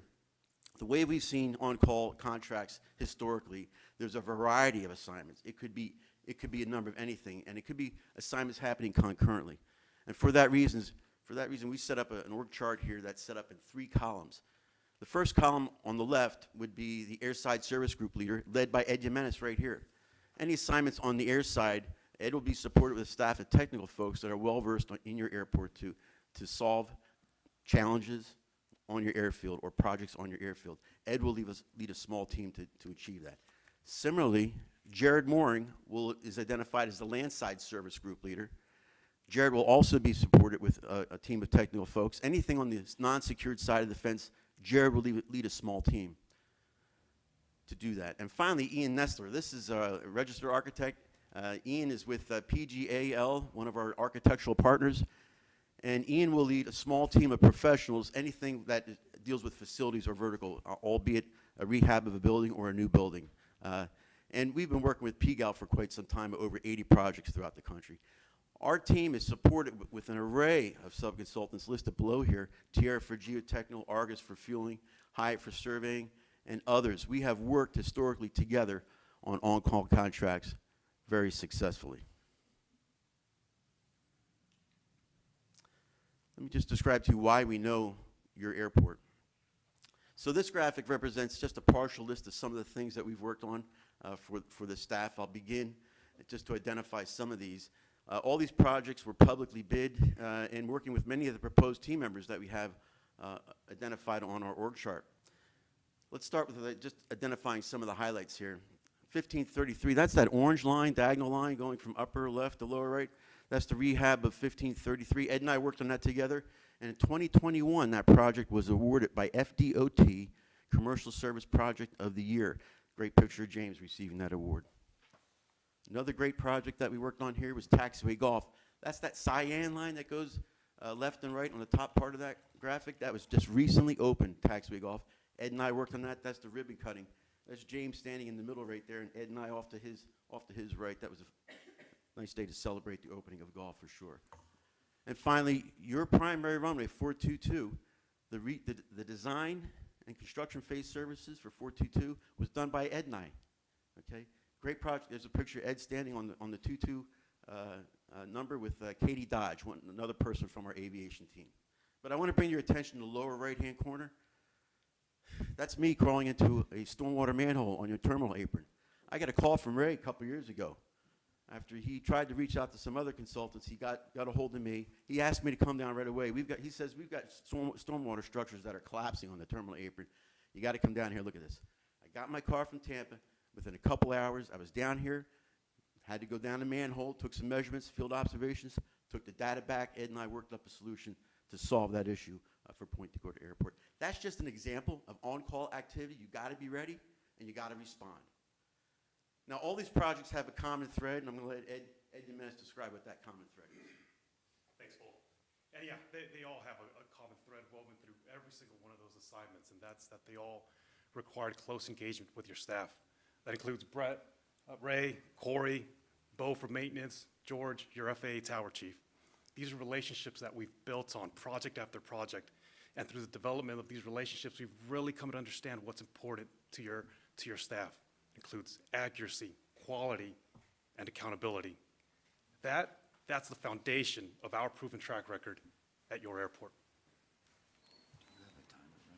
That's why I have Ed. That's why I have Ed as my deputy PM. That clock start? I'm going to wrap up why we believe you should select Kimley Horn. It's not just because of our national experience that I described to you. And it's not because our team's ability to provide these services. And it's not just because we know your airport or we have trusted relationships with the airport staff, but it's all backed up by words from people that are very meaningful to this airport. And I'll start with a letter we received from Legion Airport Affairs Director. And in his words, I would recommend Kimley Horn to any airport in need of an excellent consultant. That's from your major carrier, Allegiant. Here's another one. This one from George Harper. George Harper is your tower chief here at Point Decoda, and in George's words, I would not hesitate to recommend Paul Pirro and Kimley Horn as the consultant of choice for any airport. That's your tower chief right here. Got one from Brett White, sitting right here. In Brett's words, I enthusiastically recommend Kimley Horn for professional aviation engineering and planning services. Thank you, Brett. That's Chief Development Officer Brett White. Thank you. And finally, this is a great shot of some of the Kimley Horn aviation folks with your mascot, Curtis the Hawk. Curtis the Hawk actually doubles as Ray LaRoche at times.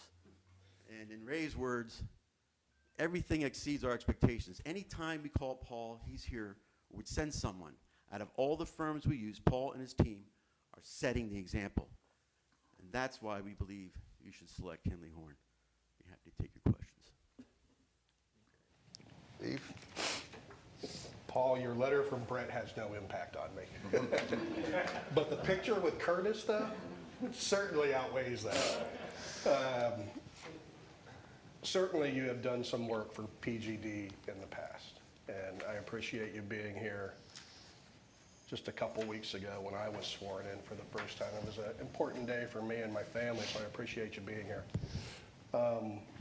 With me being new here, you know, I'm going to get to know you, you're going to get to know me, and the rest of us here as well, but what differentiates you from the other folks that we have seen and heard from today? I get that question asked a lot, and it's very simple. I think it's simple. You've got a lot of great firms up here that they can design taxiways, they can do things. But it's customer service. It's being here, it's being available, it's being responsive. And not everybody gets that. The customer service has been a lost art, particularly in recent generations. So I think the differentiator is customer service. I can go on to other things. You know, as a national firm, we've got great resources, and we've got great resources not just nationally, but here in Florida for aviation. Another differentiator I could say is that, you know, we know where some of the skeletons are buried out there because we worked out here for so long. This used to be a military facility, and there's just a lot of wires and underground surprises out there. I think we found most of them, but you know, we know the airfield, and we work well with the staff. We just feel like we're part of the staff. But we don't take it for granted. We're very, very appreciative of everything that has come our way. So I think I would say customer service is the number one thing. And that's important to me because you're using the terms customer service, and I use the words collaboration, communication, and cooperation. But it all comes back to customer service. So I hope we get to work with you. You guys are doing I loved your presentation. Thank you. Thank you for being here too. I appreciate it. And I don't have any questions for you guys, but thank you.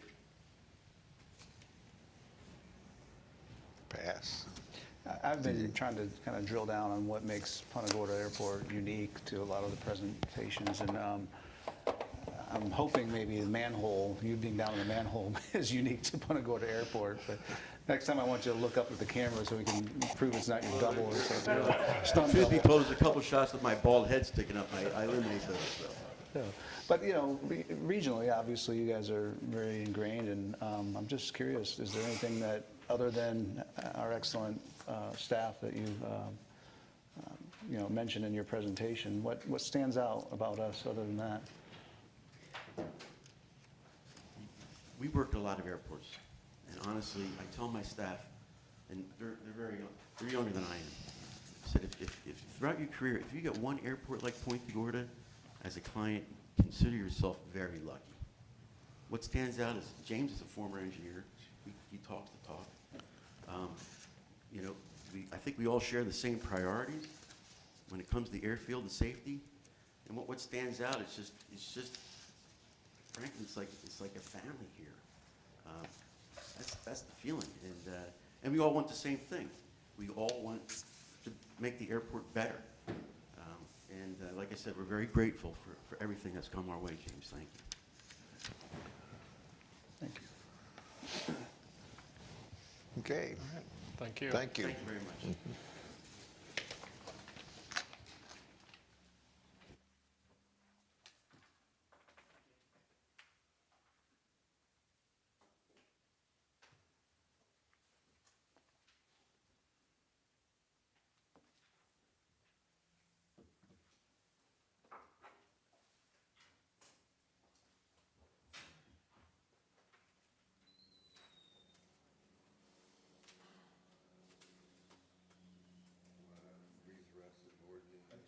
So I don't know. So we all had a chance to hear everybody.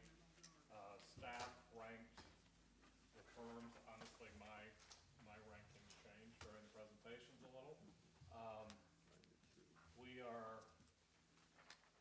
We need to rank them 1 through 7.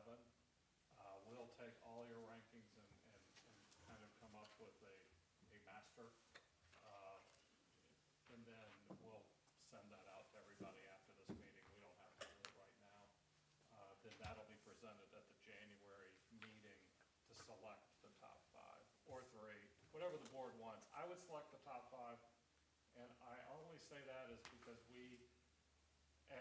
as we move, and we move quickly through projects, if we have issues, I'd like to have more choices. Last time we had 3, we had an issue with 1. I'd like to be able to move beyond that and not just focus on 2 firms then. And then we had some large projects that kind of tied those 2 firms up. So that's why I'm looking to select 5. I think we have enough work to distribute to 5. Any of the 7 firms that presented today could do the work. I've worked with all but 2 of them. So that may bias me a little, but I think all 7 could do great work for us. So I have a couple questions for you then, James. So if we end up selecting 5, it's basically, in my field, we kind of have them on a retainer. Is that fair to say? Except we don't pay them. Except we don't pay them. And if we need their services, then you reach out to whichever firm is best equipped for that I think particular purpose? it would be best suited for that project, and that we're not tying up with other projects. So, like Kimley's done all of our flat work for the last 5 years. You saw almost every piece of pavement on the airport they have touched. Yeah. EG has done all the water quality, water quantity work since 1984 here. We had they have morphed into 3 different firms during their time, and so we finally got them back on as EG Solutions, Scott and his team. AECom, they're huge. They can do a lot of stuff. They've done a lot of our vertical.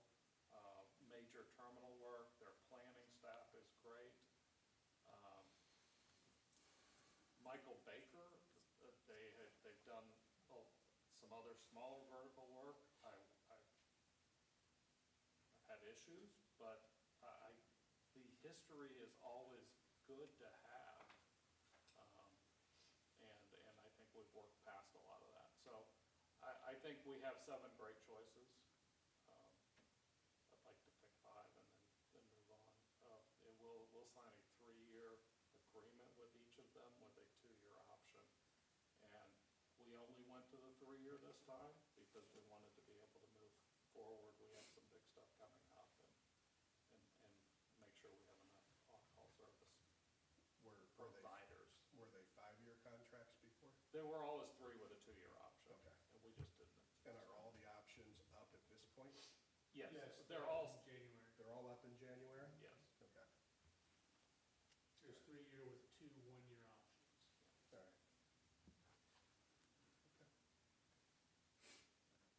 all right. For me, this was a great perspective. I just hearing and, some of the questions were that, as far as unique and what they liked working about, it wasn't really to feel you guys out in terms of what, the third party or outside looking in perspective is, but,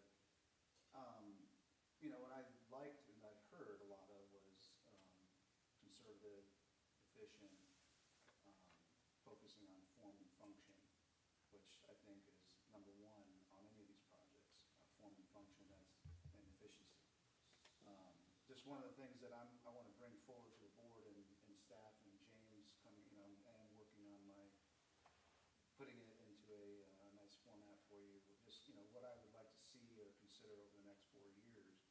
And I realize you can only make a runway look so pretty, so obviously this does not, pertain to a lot of the projects, but I want to start focusing and maybe considering budgeting some numbers toward aesthetics.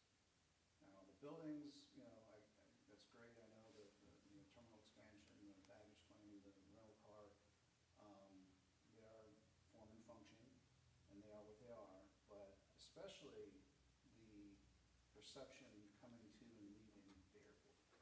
And it could be just as simple as, some landscaping, could be just some treatments out on Piper Road or something to tone down the industrial perception as you're coming to and from the airport. Flying into other regional airports, and I think we could do it without spending a ton of money.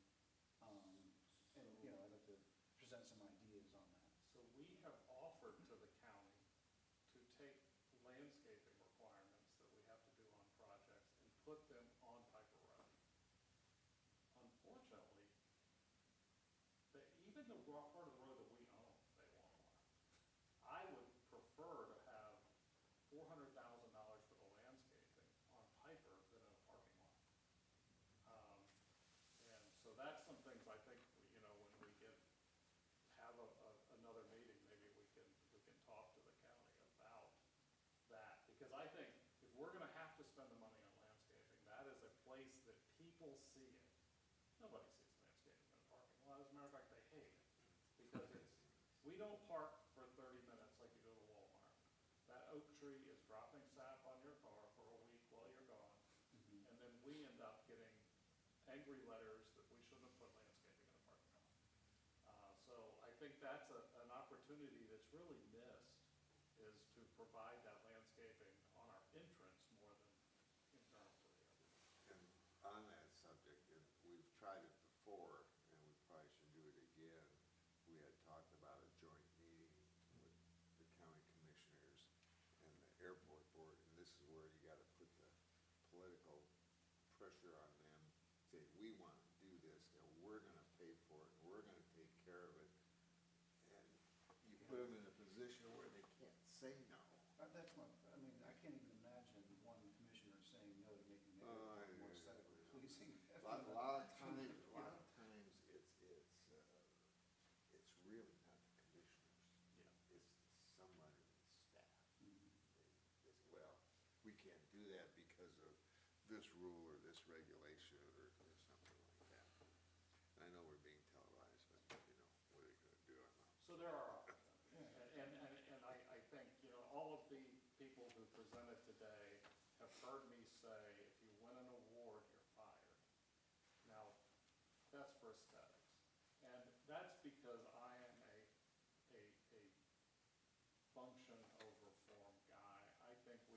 finite amount of money.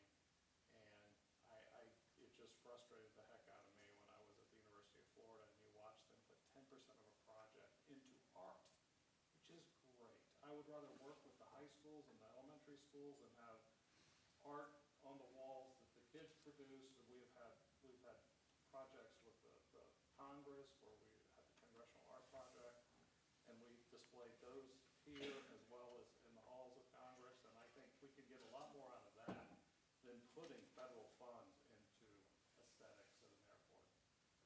I doubt if you asked 100 people about the artwork at Atlanta Airport, they could tell you one positive thing about it, because all I ever hear are negative things about it. Yeah, that's They put a lot of money into it. I think for us, I agree, although I'm not a landscaping guy, I would pave everything if you gave me the opportunity. We have to spend it, and I think there are opportunities. Like, for example, I use Asheville that has, you know, even just some nice intertwining, old decorative looking fencing, like the old school, something that's, you know, obviously we're in Southwest Florida, but it may be part landscaping and part some other type of, obviously the only thing that would shield potentially would be. I have very pretty split rail fencing at You the know. airport. But like, We've for been down example, that road. you know, some of the industrial look too, as there's something we could do to shield Hobbs and other, you know, from or the fuel tanks, or, you know, just. You have to, there's gotta be you have to understand, he's an engineer, but in support of what James is saying, we're going to be doing tomorrow with the breaking the ground for the AMP school, that's what he's talking about. No, I understand. But I also, you know, along with what you're saying, we need to have signage. No, there is. You know, that crazy roundabout thing, I don't even know where that is. Anybody know? It's on through design. Which is a great direct access for my $75. Or it's been, right. I've tried to look at that intersection several different ways. I don't see the downside to it. The personally, roundabout but, wasn't, and I was on it wasn't my preferred. My preferred was turn Jones Loop straight onto Piper and have the right turn onto Jones Loop. I think as Jones Loop progresses, especially if the big Amazon had gone in there, the roundabout will work for everybody. Some people do not like roundabouts, but we're getting way off topic, Yeah. Well, so. I But- don't think we're off topic. I think some of these thoughts might fold in your decision-making process, or how you might look at what you guys. And again, I'm just, you know, bringing this up in the spirit of a workshop. I mean, you know, we don't, That's why we're here. just something I'd like to see, some ideas or some possibilities. And again, I'm with you, James, on function, but we got to make stuff look, you know, there's got to be some prettiness to it to some degree, right? I'm not a Where custom home appropriate, builder. where appropriate. And then the other thing, I know it's getting late, but if we haven't already, I would like to put the idea out there of doing another resolution for the new board at the January meeting against privatization, or that, just like the old one, assuming if that's something that this board would like to entertain. Sure. I'm not hearing any rumblings out there. I think that resolution is just nice because it gets it out there on record that that's not something that we have an underlying agenda that we're pursuing. Maybe there are, and correct me if I'm wrong there, but I'm just would like to see that renewed with the new board. Okay. All right, if everyone can turn their selection sheets into me or Kelly, I will get them to. Do you want just this one? Do you want them now, James? You got them filled out, yeah? Yeah. Just the top 7. I don't need the. You don't need these I here? don't need those. Those are your private notes. Just to clarify, when you rank them, number 1 will be your first choice. How we did it on your sheet, you'll see number 1 is awarded 7 points. So the higher the points, the better. But we still would be misleading that 1 is your number 1 ranked, number 2 is number 2. Well, what if I had 2 organizations with the same score? Then you need to just internally. Then just figure out which one I like better. Yeah. All right. Yes, yes, sir. I hope. That's the way you wanted it, right? 1 to 7. I don't get to vote, but I did change mine.